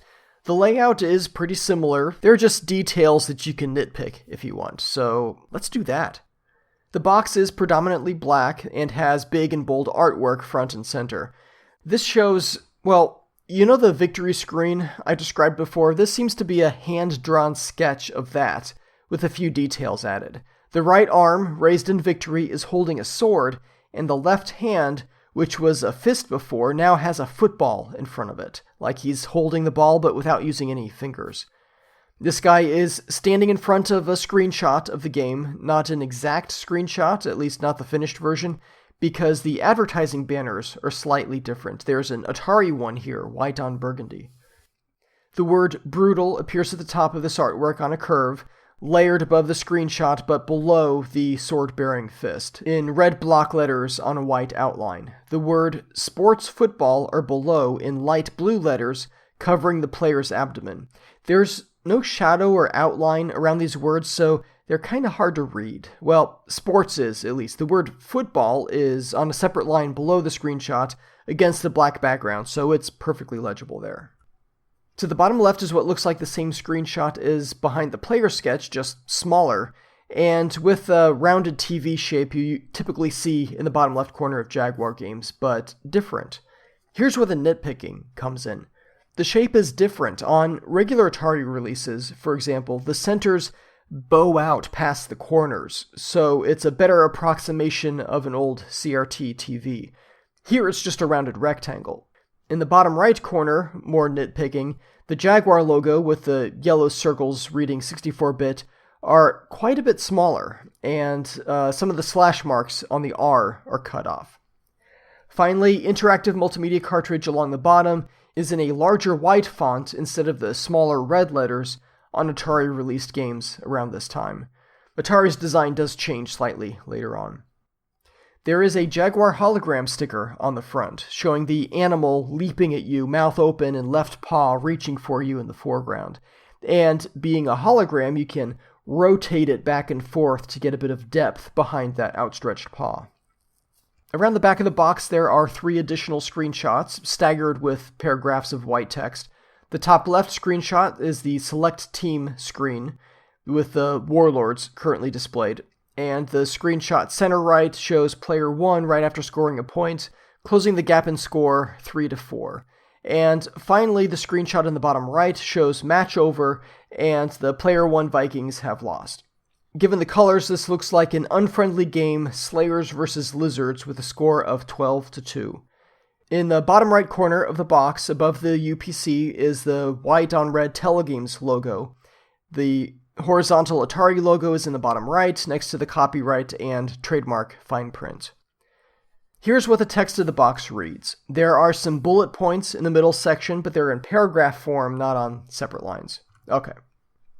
Do you like action but reckon that chainsaw massacres are for granny's tea parties? If you do, then Brutal Sports Football is for you. League, knockout, or unfriendly tournaments. Football with a new set of rules. No rules. 11 different teams. Head-to-head, all-out combat. Masses of pickups. Laughs, blood.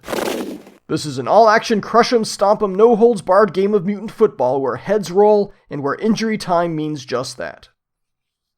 Being a third-party release, the cartridge is different too. It's the same shape and texture as the regular Atari carts.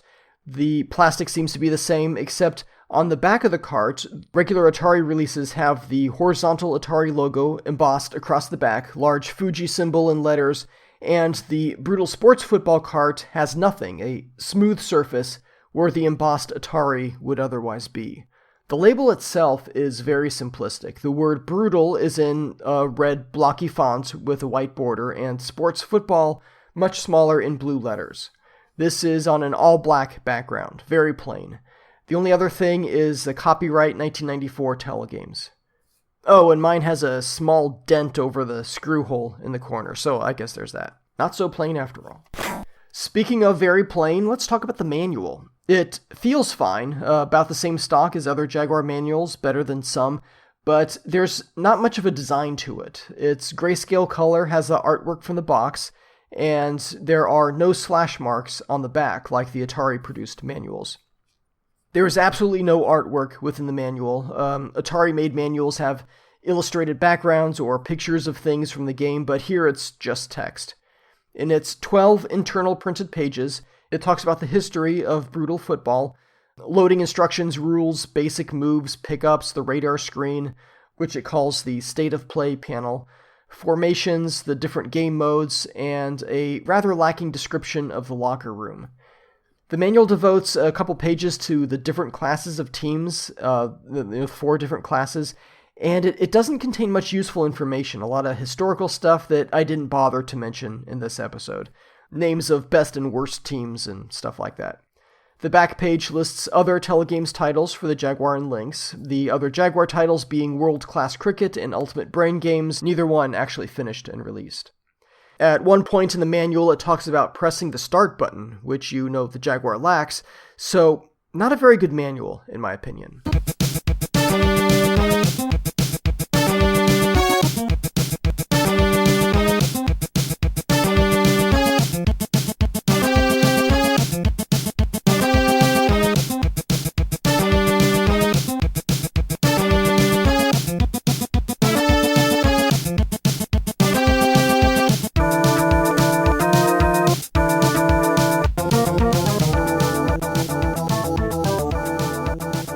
Brutal Sports Football appears in the official Jaguar Gamer's Guide. It's less in-depth than most of the other featured games in the book, but contains several hints and also casts serious doubt on that supposed league mode bug fix.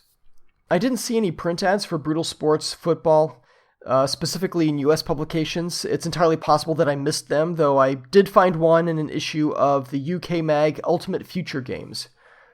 I think, maybe Lost Dragon gave me the tip.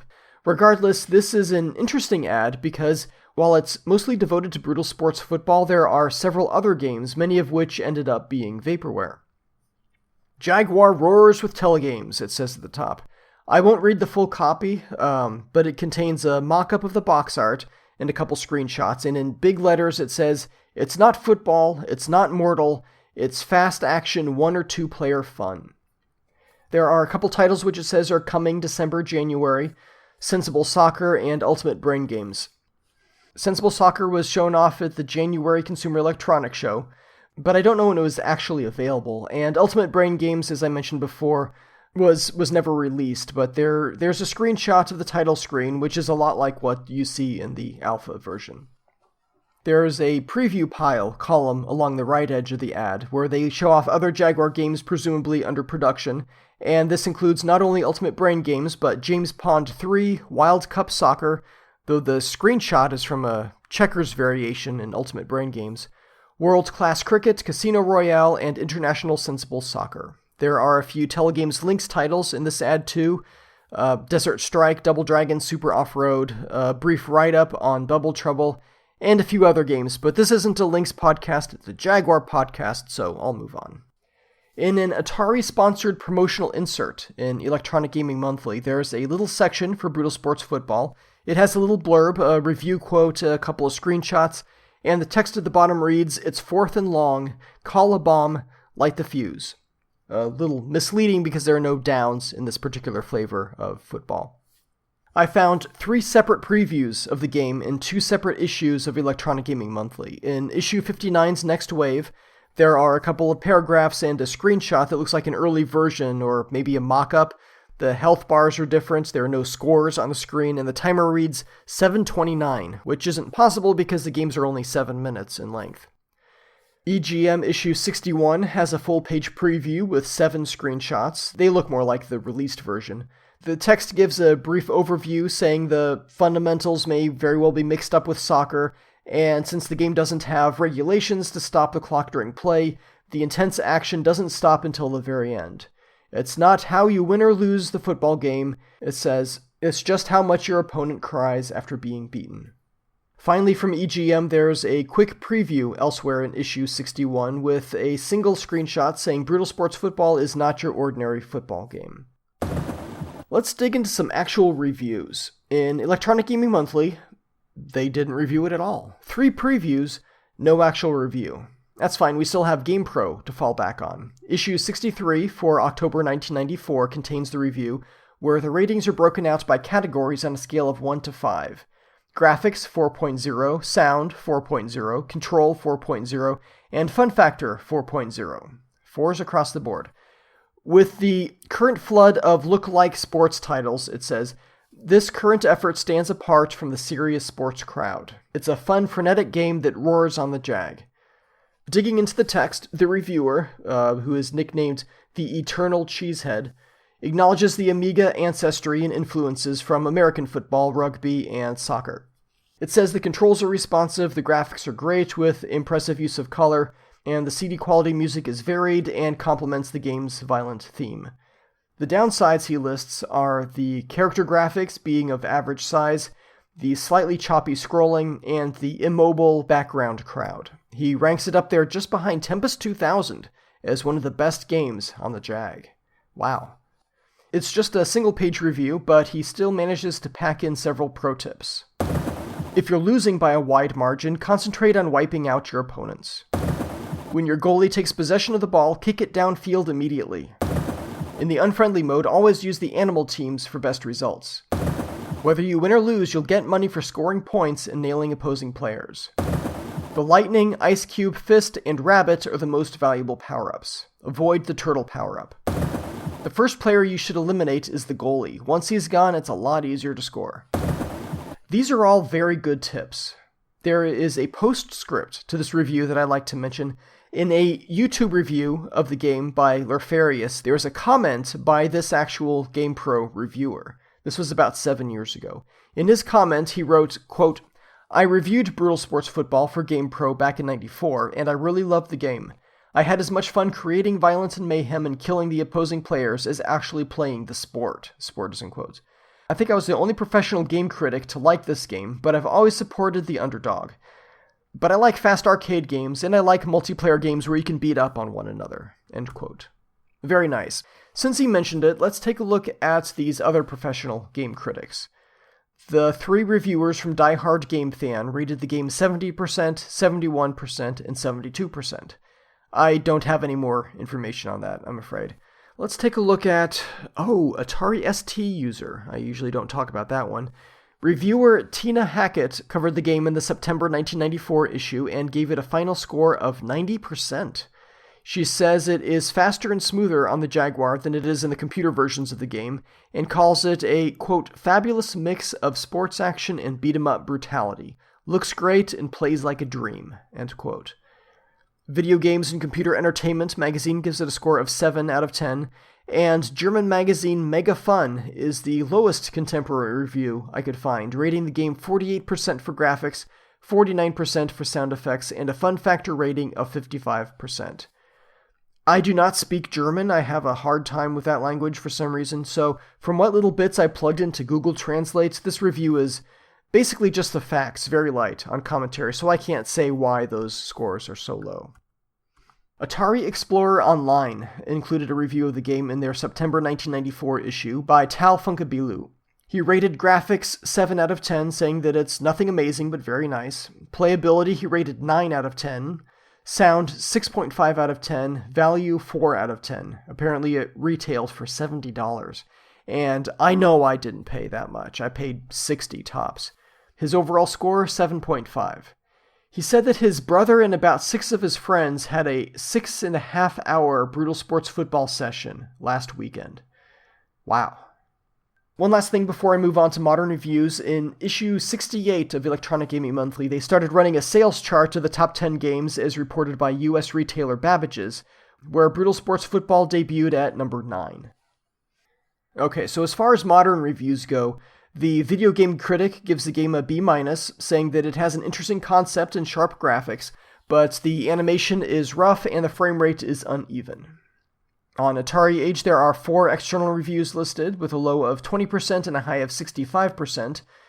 Actually, the other 3 reviews are 65%, one of those being the Video Game Critic, which is normalized differently here than in past Jaguar games I've covered. Anyway, Arethius from the Atari Gaming Connection in France kindly sent me a translation of the summary from the Brutal Sports Football review published in the 2nd issue of his fanzine, Bekan Atari.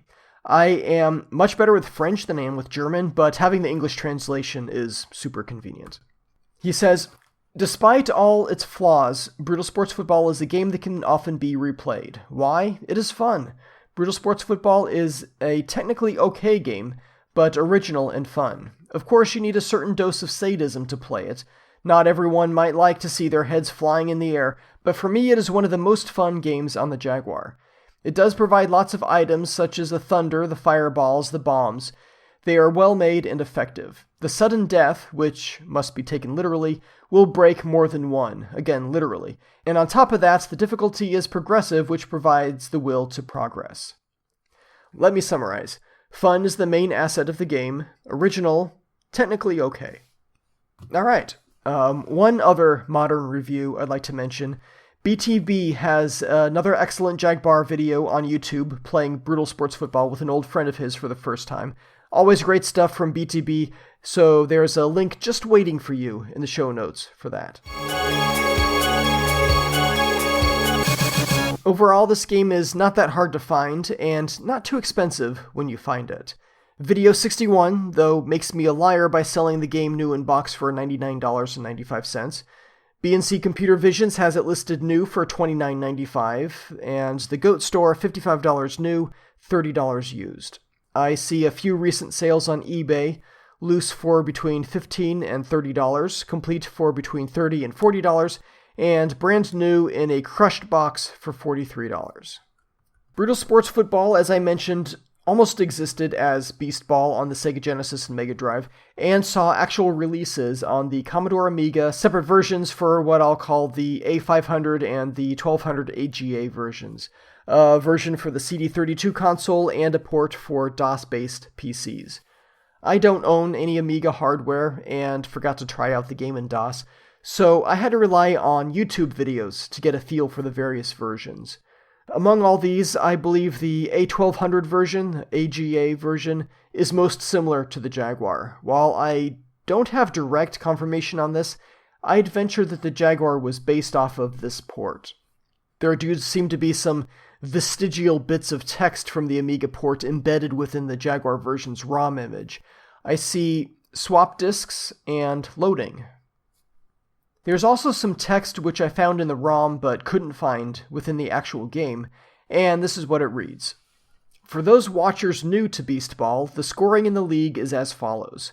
3 points for a win, 0 points for losers. After a draw, 1 point for the draw, 2 points injury time win. If a team wins around half its matches or scores around 10 points, the chances of promotion are good. Less than 5 points and there is a chance of dropping out of a league.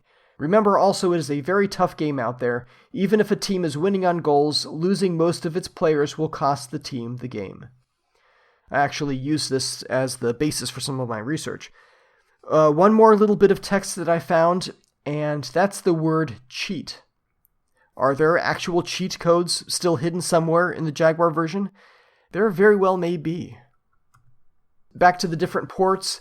While the CD32 console has AGA hardware, it seems a lot more like the Amiga 500 version. The title screens are the same, some of the sprites are the same. For example, the referee is a robot or armor-clad human who runs out onto the field, not some mutant minotaur guy. And the shield is a different style on the CD32 and 500 than it is on the AGA and the Jaguar. But mostly what stands out on the CD32 version is that there are a series of full motion video sequences in the beginning, and it has CD quality audio, but from what I can tell, the CD audio seems to be during gameplay only, and there is normal chiptune audio for everything else, including scoring a goal and when the ref tosses the ball out to resume play. The transition between chiptune and CD audio is jarring, and the music, while it sounds nice and clear, it doesn't seem to fit the game. Check it out, and I'm not making this up.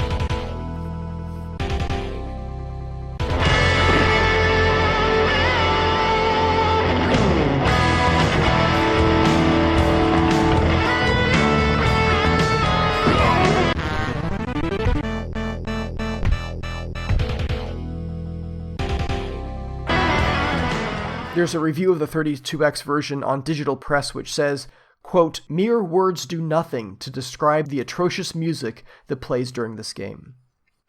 The same review mentions that the Jaguar version is missing some of the game modes present in the CD32 version, but I looked through the CD32 manual and both games have League, Knockout, and Unfriendly, so maybe it's I who is missing something.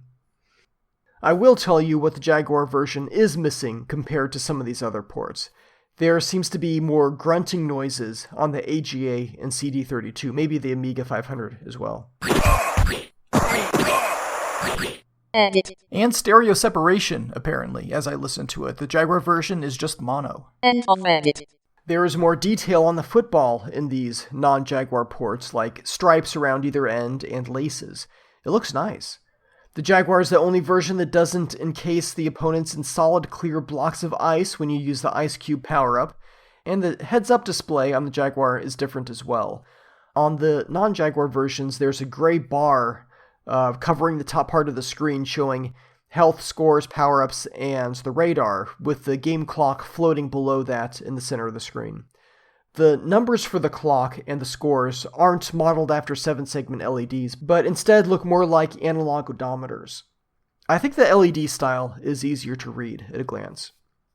The design on the 50-yard line looks more responsive in the AGA version. It properly shows the player class for both teams, and so you can have an insignia that is Lizards on the left and Vikings on the right, whereas the Jaguar, it would just show a mirror of Team 2's class, always the same. The DOS version looks a lot like the Amiga 500 version. Some of the Vikings have very gray skin, and the DOS port has in-game music, unlike, I'm pretty sure, the Amiga computer ports. I might venture to say that the Jaguar has the best version of Brutal Sports Football out there, though as The Lost Dragon has mentioned before, it might not have been good enough back then to justify the significant cost difference between Amiga floppies and the Jaguar cartridge, which in the UK was significant. Brutal Sports Football for the Jaguar cost £55, the CD32 version looks like it cost £30, and the Amiga computer ports, probably less than that. I don't have numbers for the cost of the floppies. Comparative cost wasn't a consideration for me then, and it might not be for you now. So let's get into personal opinions of this game, coming up next.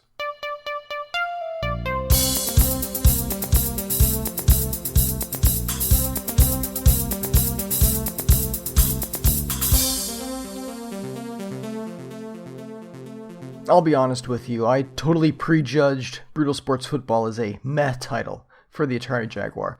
Meh, as you may know, is an official rating on the No Swear Gamer scale. It's better than Trash, of course, which is one of the worst 5 games on the Jaguar, but not as good as Solid, and definitely not Hall of Fame, which means a top 5 game on the system. I had good reason for this rating. I bought Brutal Sports Football at Walden Software in 1995. I'm not quite sure why. I mean, I wasn't a big sports guy. I might say that I played basketball in college, but what that really means is that sometimes after class, my friends and I would go over to the gymnasium for some 2-on-2 or 3-on-3. Football, we didn't play very much in real life either, so why did I walk in and pay full price, or near full price, for Brutal Sports Football? And the only answer I can think of is it was a new Jaguar game, and, well, it turns out that's about all the motivation I needed. So I bought the game, played it at home a few times against my brother. He beat me every time. I played against the computer a little bit, and that's it. I didn't hate the game, but it didn't really engage me either. Sounds like meh, right? However, I did play this game with my friends as well. They would come over to my place, or I'd take my Jaguar to Chewy's apartment, and we'd play some games, including Brutal Sports Football. I remember playing with Chewy one time. It was a tied game at the end of 7 minutes, and we of course went into sudden death. Chewy said, "What's that mean? Where's the ball?" "It's sudden death," I said. "First one to die loses." I died. I lost. And that's probably about it for Brutal Sports. I didn't pick it up after that, not because I was angry or held a grudge, but because, while it was a lot of fun to play against my friends, it was not so much without them. What stuck out for me in the game was the long stride of the players and their smooth running animation, and the music. Oh, and this sound. That's the extent of Brutal Sports Football's lasting impression.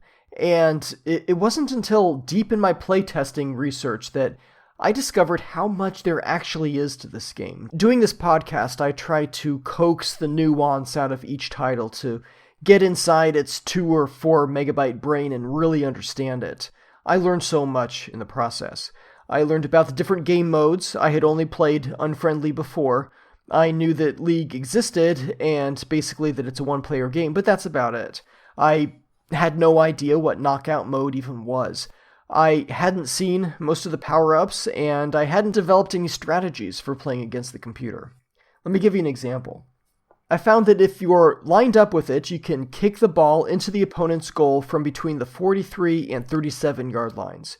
If their goalie is alive, he does usually grab it, but almost always runs it back. He doesn't kick it away like a goalie should, so he opens himself up for attack. Also, if you knock him down, you can freely kick the ball into the goal from between 37 and 43, and no one will stop its flight. I found that I prefer the intermediate control scheme. In Advanced, I found that I kept locking onto useless players, so if I largely take myself out of the equation, I tend to do a little bit better. So the more I played, and the more I racked up wins against the computer, the more I liked Brutal Sports Football. Enough to push it to a solid rating? I don't know. I'd have to break it down first. So, what do I like about Brutal Sports Football? It's great fun with human players, at least 2 of them.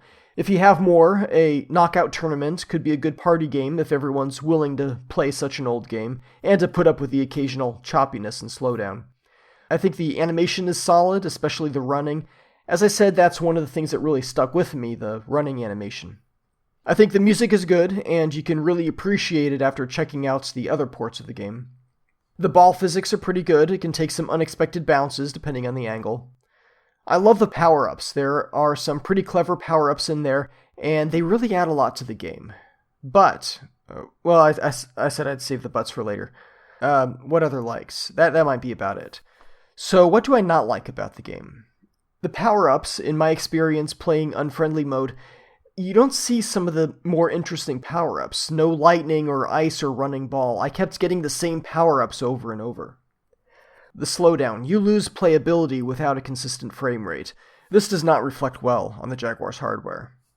It can be really hard to tell sometimes whether or not you have the ball. Many times I thought I was stabbing someone, and it turns out I'd picked up the ball and handed it to them instead. It was not what I was going for. There's no NVRAM. Unlike, I think, all the other Jaguar games that I've covered so far, there's nothing stored to the cartridge. Not only do you have to adopt a password system, which is admittedly easier to share with others, it would have been nice to have save game slots for tournaments or to remember volume settings. The locker room feels sluggish. In the other ports, navigating the locker room is much faster. The manual and presentation is lackluster, but that's a minor point. I'm not going to say that the game doesn't look 64-bit, but it's not a showcase title. I'm not sure it did the Jaguar any favors when snarky gamers flipped through their magazines in the mid-90s. You know, that reminds me, the Retro Hour podcast did an interview with UK marketing manager for Atari, Daryl Still, back in May. And Mr. Still said in the interview that all video game consoles had quick ports of games that didn't really show off what the hardware was capable of. All consoles had that, so it's a bit unfair to complain about such titles on the Jaguar. And he does have a point. It's a fun interview. You should listen to it. There's a link in the show notes.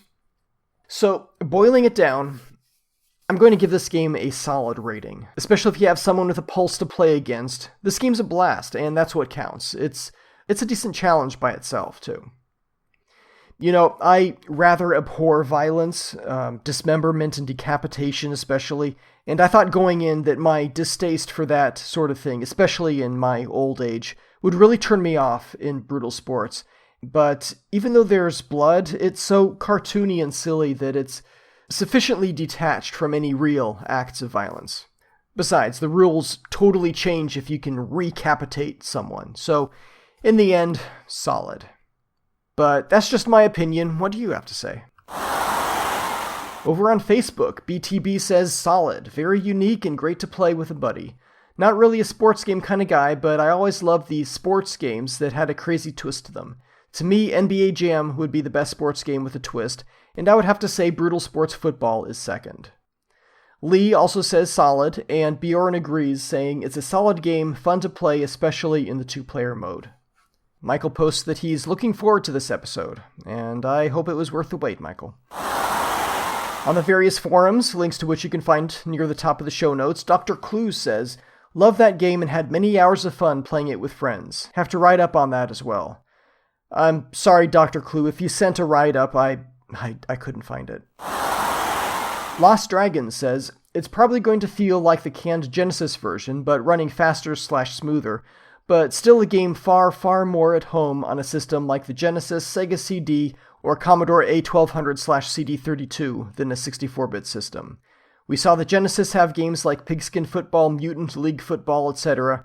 This was simply a UK developer doing its own take on such a genre. It really only stands out on Jaguar, as Jaguar had so few games to choose from in this genre. You know, Lost Dragon, that may very well be true. Brutal Sports Football may have its roots firmly planted in 16-bit space, and it's a fact that the Jaguar doesn't have great depth of sports titles. There's nothing about the game which screams next-generation 64-bit power, but I think it turned out better than the 32-bit Amiga 1200 and CD32 versions, and the game is fun to play, especially against a friend. These days, 20 plus years after the end of the Jaguar, I think that's probably the most important measure. I believe that's it in the forums. Thank you, gentlemen, for your feedback there. Bishop, do we have any text or audio submissions for Brutal Sports Football? We do.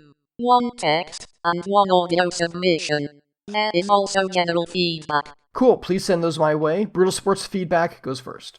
Ready. Our email submission is from Arethius. He starts out with some questions.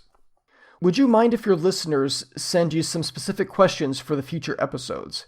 I'm sure I would love to hear more details, and sometimes they are questions I would like to have an answer. And maybe you do not think to ask about it during the research phase. For example, who designed the box art of Brutal Sports Football? Why is it possible to buy Power Drive Rally with two different box arts? Why is the Telegames box art different from the Atari releases?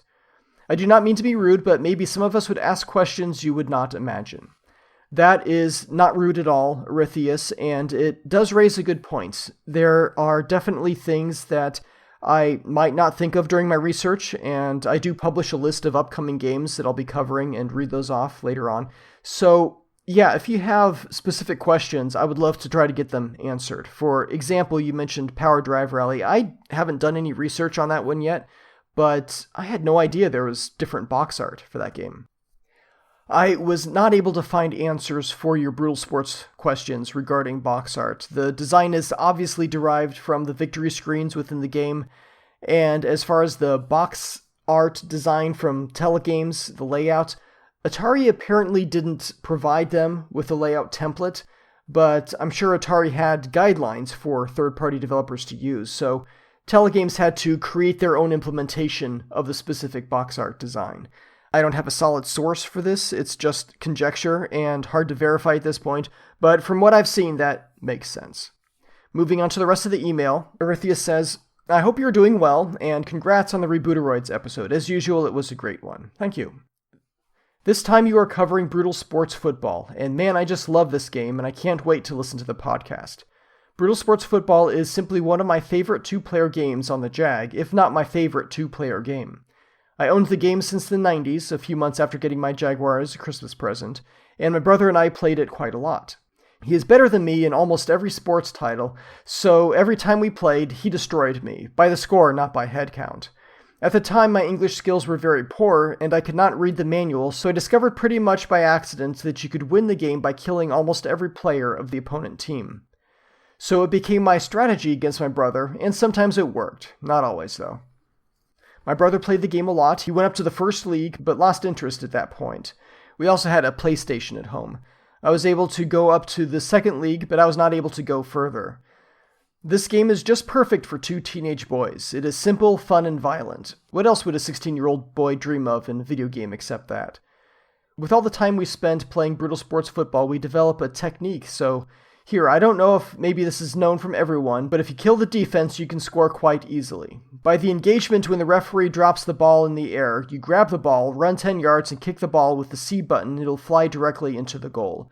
With this technique, my brother was able to beat the game with a score of 61-0. He won a reward of $999,000 just in one single game. I tried to do the same, but I could only get 27-0. Brutal Sports Football is one of the 16-bit ports on the Jaguar, but I personally think it is one of the better. It is a simple game, the gameplay is easy to master, the graphics, although simplistic, are nice and colorful. I think the best graphics from all versions of this game. The music is nice and fits the game perfectly, and hearing the crowd cheering is really nice and quite convincing, way better than Sensible Soccer or Fever Pitch Soccer. The power-ups are quite imaginative and quite useful, with a slight exception for the axe, which can turn against you. But most important, the game is pure fun, and that only makes it one of my favorite Jaguar games. I actually love Brutal Sports Football so much that I own the Jaguar CD32 version and the Amiga versions. But I find the colors on the Amiga version quite sad. The Jaguar version is more colorful and the frame rate is better. Plus it seems you can see more on the screen than on the Amiga version, a higher camera angle or maybe just the Jaguar higher resolution. Anyway, I think the Jag version is the better one, but it might be because I played it first. That's it for today. Thank you for the amazing work you are doing with the show. Please keep it up. I need my monthly Jaguar podcast. Whew, yeah, monthly Jaguar podcast. I wish I could go back to monthly. I'll give it a try, of course, but I have a feeling the next episode may take a while too, getting full detail on fighting game characters and moves and isolating sounds. It can be time-consuming. So, yeah, your brother, I guess, found the same kicking trick I did, but decades sooner. I found that it does work best when the opponent's goalie is out of the picture. I found that the goalie is good at fielding the ball from the end zone. But once he's gone, yeah, you can just kick the ball in every time. I thought I was good getting 16 or 18 goals in a game, but 27 and 61. Wow. I wonder if he only got $999,000 for that. At 61 goals, it should have been over 1.2 million. So there's either a maximum amount of money that you can earn in a single game, or maybe the counter can only display a certain number in the victory screen. I don't know. Thank you for your feedback, Arethius. You've got an interesting perspective, and it really enhances the show when you contribute your memories. Speaking of enhancing the show, we have an audio submission from Liam. Let's play that right now, why don't we? Hey Shinto, it's Liam. I thought I would give you an audio submission for Brutal Sports Football. I hope I've made it in time. I've only just seen that I've missed the deadline date by quite some time, so there will also be some feedback about a previous game as well that you've covered, so here we go. I've decided to check some of the Jaguar games out, because I've now got an emulator that can now run them. I've had a very big interest in playing some of the Jaguar games that you've covered. Sadly, not many of them work, but I've been able to get a couple of them to work, and I'll be giving you the feedback of them here. First up is Brutal Sports Football. Once again, I hope I've made the deadline date, which I know I haven't, but I hope it still sneaks into the episode. I really like this game because it's quite surprising how responsive the controls were. I did have some issues with the passing, like the actual passing, and that was because of the fact that the grid that shows where the players are was just too small for me. I couldn't really see where my players were. If that was a little bit larger and obviously transparent, then I would have been able to get used to the controls better. I've also found that it was difficult to judge where the ball was going to land. And this might be because of the camera angle, because it's an above angle looking down. Unless you can see the shadows, which with everything going on, with players beating the hell out of each other, then it's hard to see. However, I really enjoy the graphics, and the music is awesome. The soundtrack is fantastic, has a really nice drive to it. I think for me as well, I really like the fact that the teams have their own sets of strengths and weaknesses. For some characters some teams are quicker, some teams are slower, some of them are more more brutal, some of them are more defensive. I like that sort of dynamic with them. With Brutal Sports Football, I'm definitely going to give it a solid because it's definitely a game I will be playing a lot more. It's definitely a game as well that I really look forward to playing the other teams as well, because I played with a couple of teams, but I'm also interested to see how the other teams play. The other game I'd want to talk about is Checkered Flag. I'm going to be counter to what everybody has said previously and say that I actually enjoyed this game. I mean, the controls of the game felt really, really tight. It does help to have the high spoiler up because it gives you more handling. The graphics, I don't know. For me, they were bland in terms of the backgrounds, but for some reason, I think I'm just going to give it the benefit of the doubt because of how early it was in terms of a 3D game. The track variety was actually quite decent as well. However, the problem was I found that once you got used to the tracks, they were very, very easy to win races on because, let's be honest, the AI drivers are dumb. But I don't know. I found the game very, very satisfying to play. Definitely not a game that I would play for hours on end, but if it's the sort of game I can pop on for 20 minutes just to do something different, it's definitely a game I'll be playing quite a bit.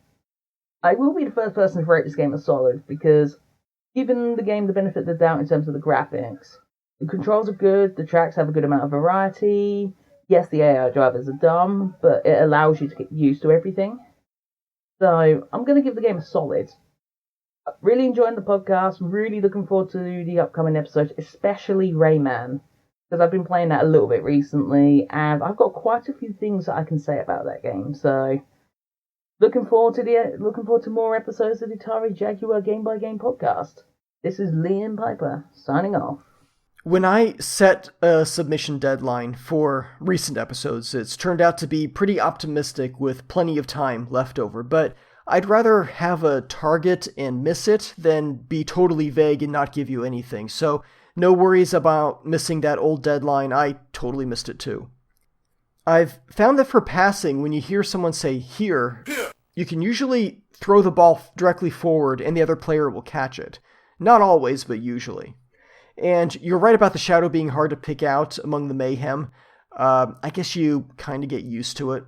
I think your AI teammates do a fairly good job of arriving where the ball will land, at least when you are the one kicking or throwing it, but otherwise, not so much.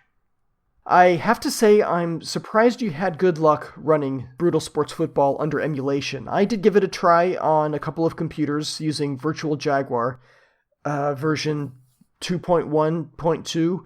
These are Linux computers, both my laptop and my desktop, and it crashes pretty much immediately when I load the ROM image in. So I just figured it wasn't supported, but hey, if it works for you, then I'm glad you're able to check out the game. A solid rating for Checkered Flag. I'm happy that you were able to have some fun with it.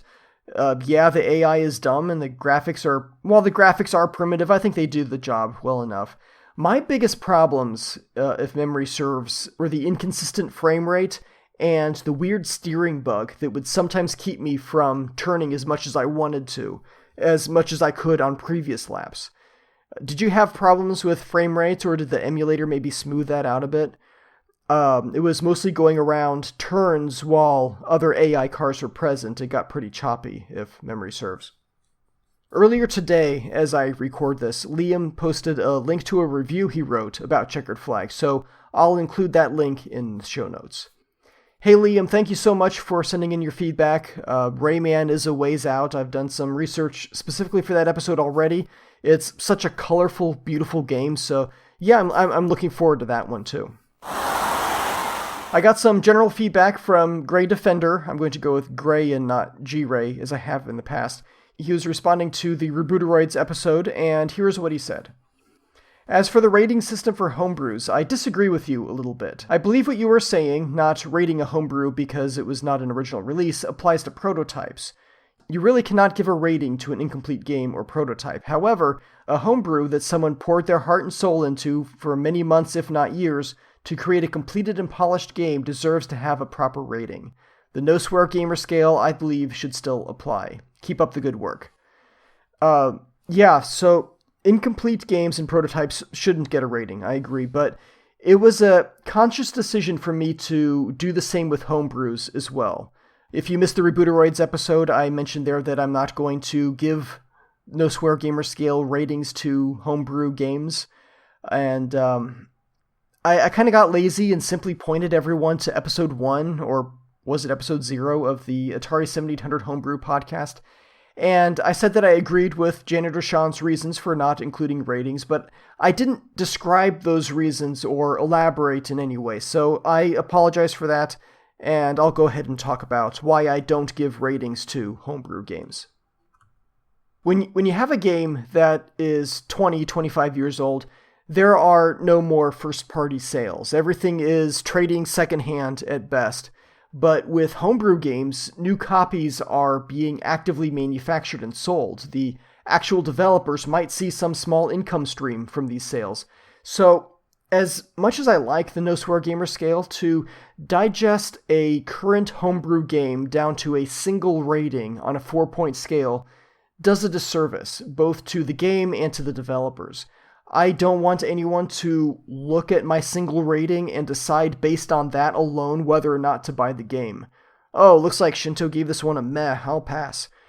There needs to be a more nuanced approach. I will still list out the positive and negatives, and I'll be just as honest with the likes of Rebooteroids as I am with Dino Dude, so I'd rather someone, if they're interested in what I think, to weigh the pros and cons that I've laid out and decide based on that input, rather than a single score, whether or not to buy the game. Does that make sense? By not including a single rating, I'm kind of forcing the listener to take everything into consideration and make their own decision. Homebrew developers pour so much time and effort into their games. You can help support their craft by purchasing these games on Atari Age or Songbird or Good Deal Games, and it might convince them to release more games, and more games for the Jaguar is a win for everybody. So I don't want to get in the way of that in any way if I can. Ladies and gentlemen, and genetically engineered sports mutants, that is Brutal Sports Football. Thank you very much for joining me, for lending your feedback, and for your support. I am going to single out 2 people who are especially helpful in putting this episode together, and they are Lost Dragon, who sent me some great information on the history of the game, the whole Axe Quest thing. I probably would not have found that without the Lost Dragon's help. And also I'd like to thank B. Hodges, who put together an excellent and detailed frequently asked questions. He's done some great work with Jaguar games, documenting them on GameFAQs.com, so that was very helpful to me as well. In the next episode, we are talking about the one-on-one fighting game Double Dragon 5, and that's followed by Pinball Fantasies, Troy Aikman NFL Football, and Hover Strike. Edit. Hey, you know what? Contact information would be a good thing to put in here. If you have any feedback for the games that I just listed, or for any games in the past, or for the show in general, please send that in, text or audio, to jaguar@gamebygamepodcast.com. All show information, links, and stuff, including episode progress reports, can be found on the web at jaguar.gamebygamepodcast.com. End of edit.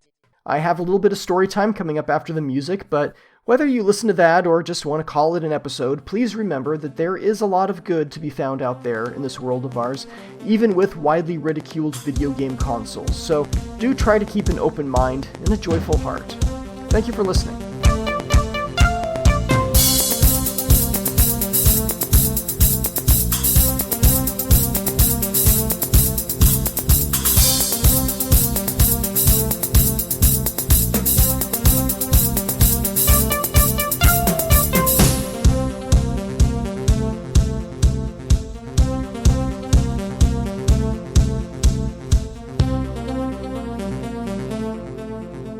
First, I'd like to thank everyone for the outpouring of support following my last episode, the story time from that one. So many people had similar tragedies in their lives, so it's comforting to not be alone. I am recording this episode from my hotel room near scenic San Diego, California. It's a pretty big room. The acoustics in here may or may not be better than my usual recording room, So if it sounds more echoey, that's why. Also, I'm recovering from a cold today, so I apologize for the nasal sounding voice. At least that's how it sounds in my congested head. I'm on a business trip. I brought my recording gear along in case I had some recording time, several consecutive hours of quiet, and as it turns out I did on my last day before heading back home. So even though I had this whole cold thing going on, I couldn't pass up the window to get this episode recorded. So, okay, on to story time. And now, story time with Shinto.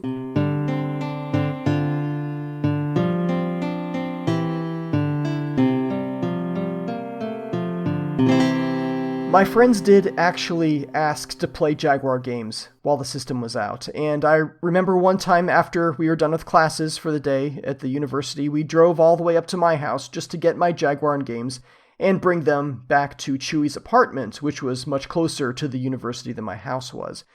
We drove out there, or rather I drove. I had a 1995 Saturn sedan, my first new car.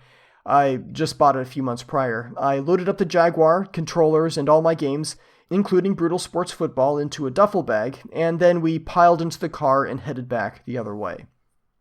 So, you know laser pointers, right? For a long time, at least since the turn of the century, laser pointers have been ubiquitous and easy to find. But in 1995, that wasn't quite the case. I found one in a mail-order catalog for a reasonable price, a 670 nanometer 3 milliwatt helium neon chamber laser. It cost only $40 plus shipping, and was fun to play with as technology and science geeks that we were. So I had that with me. Chewy and Cert were also in my car, along with a bag full of Jaguar goodness. And these guys were playing with the laser, pointing it at things as I drove along, and when we waited at a stoplight, they pointed at a neighboring car.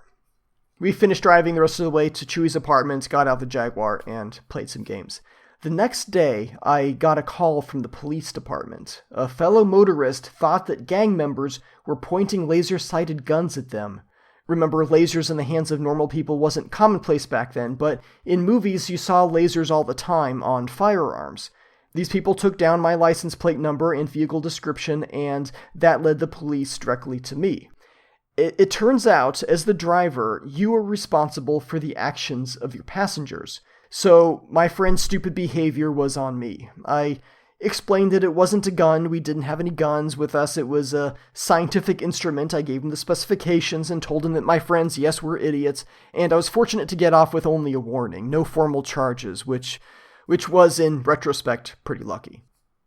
There were additional trips to my house to load up the Jaguar in a duffel bag and hang out playing games, but after that I kept my laser to myself.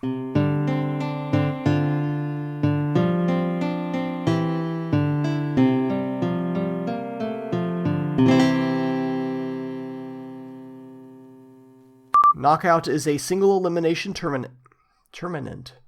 VSS developed games for hire on multiple platforms, Mountain King and Quest for Quintana. Mountain King and Quest for Quintana. Mountain King and Quest for Quintana. Mountain King and Quest for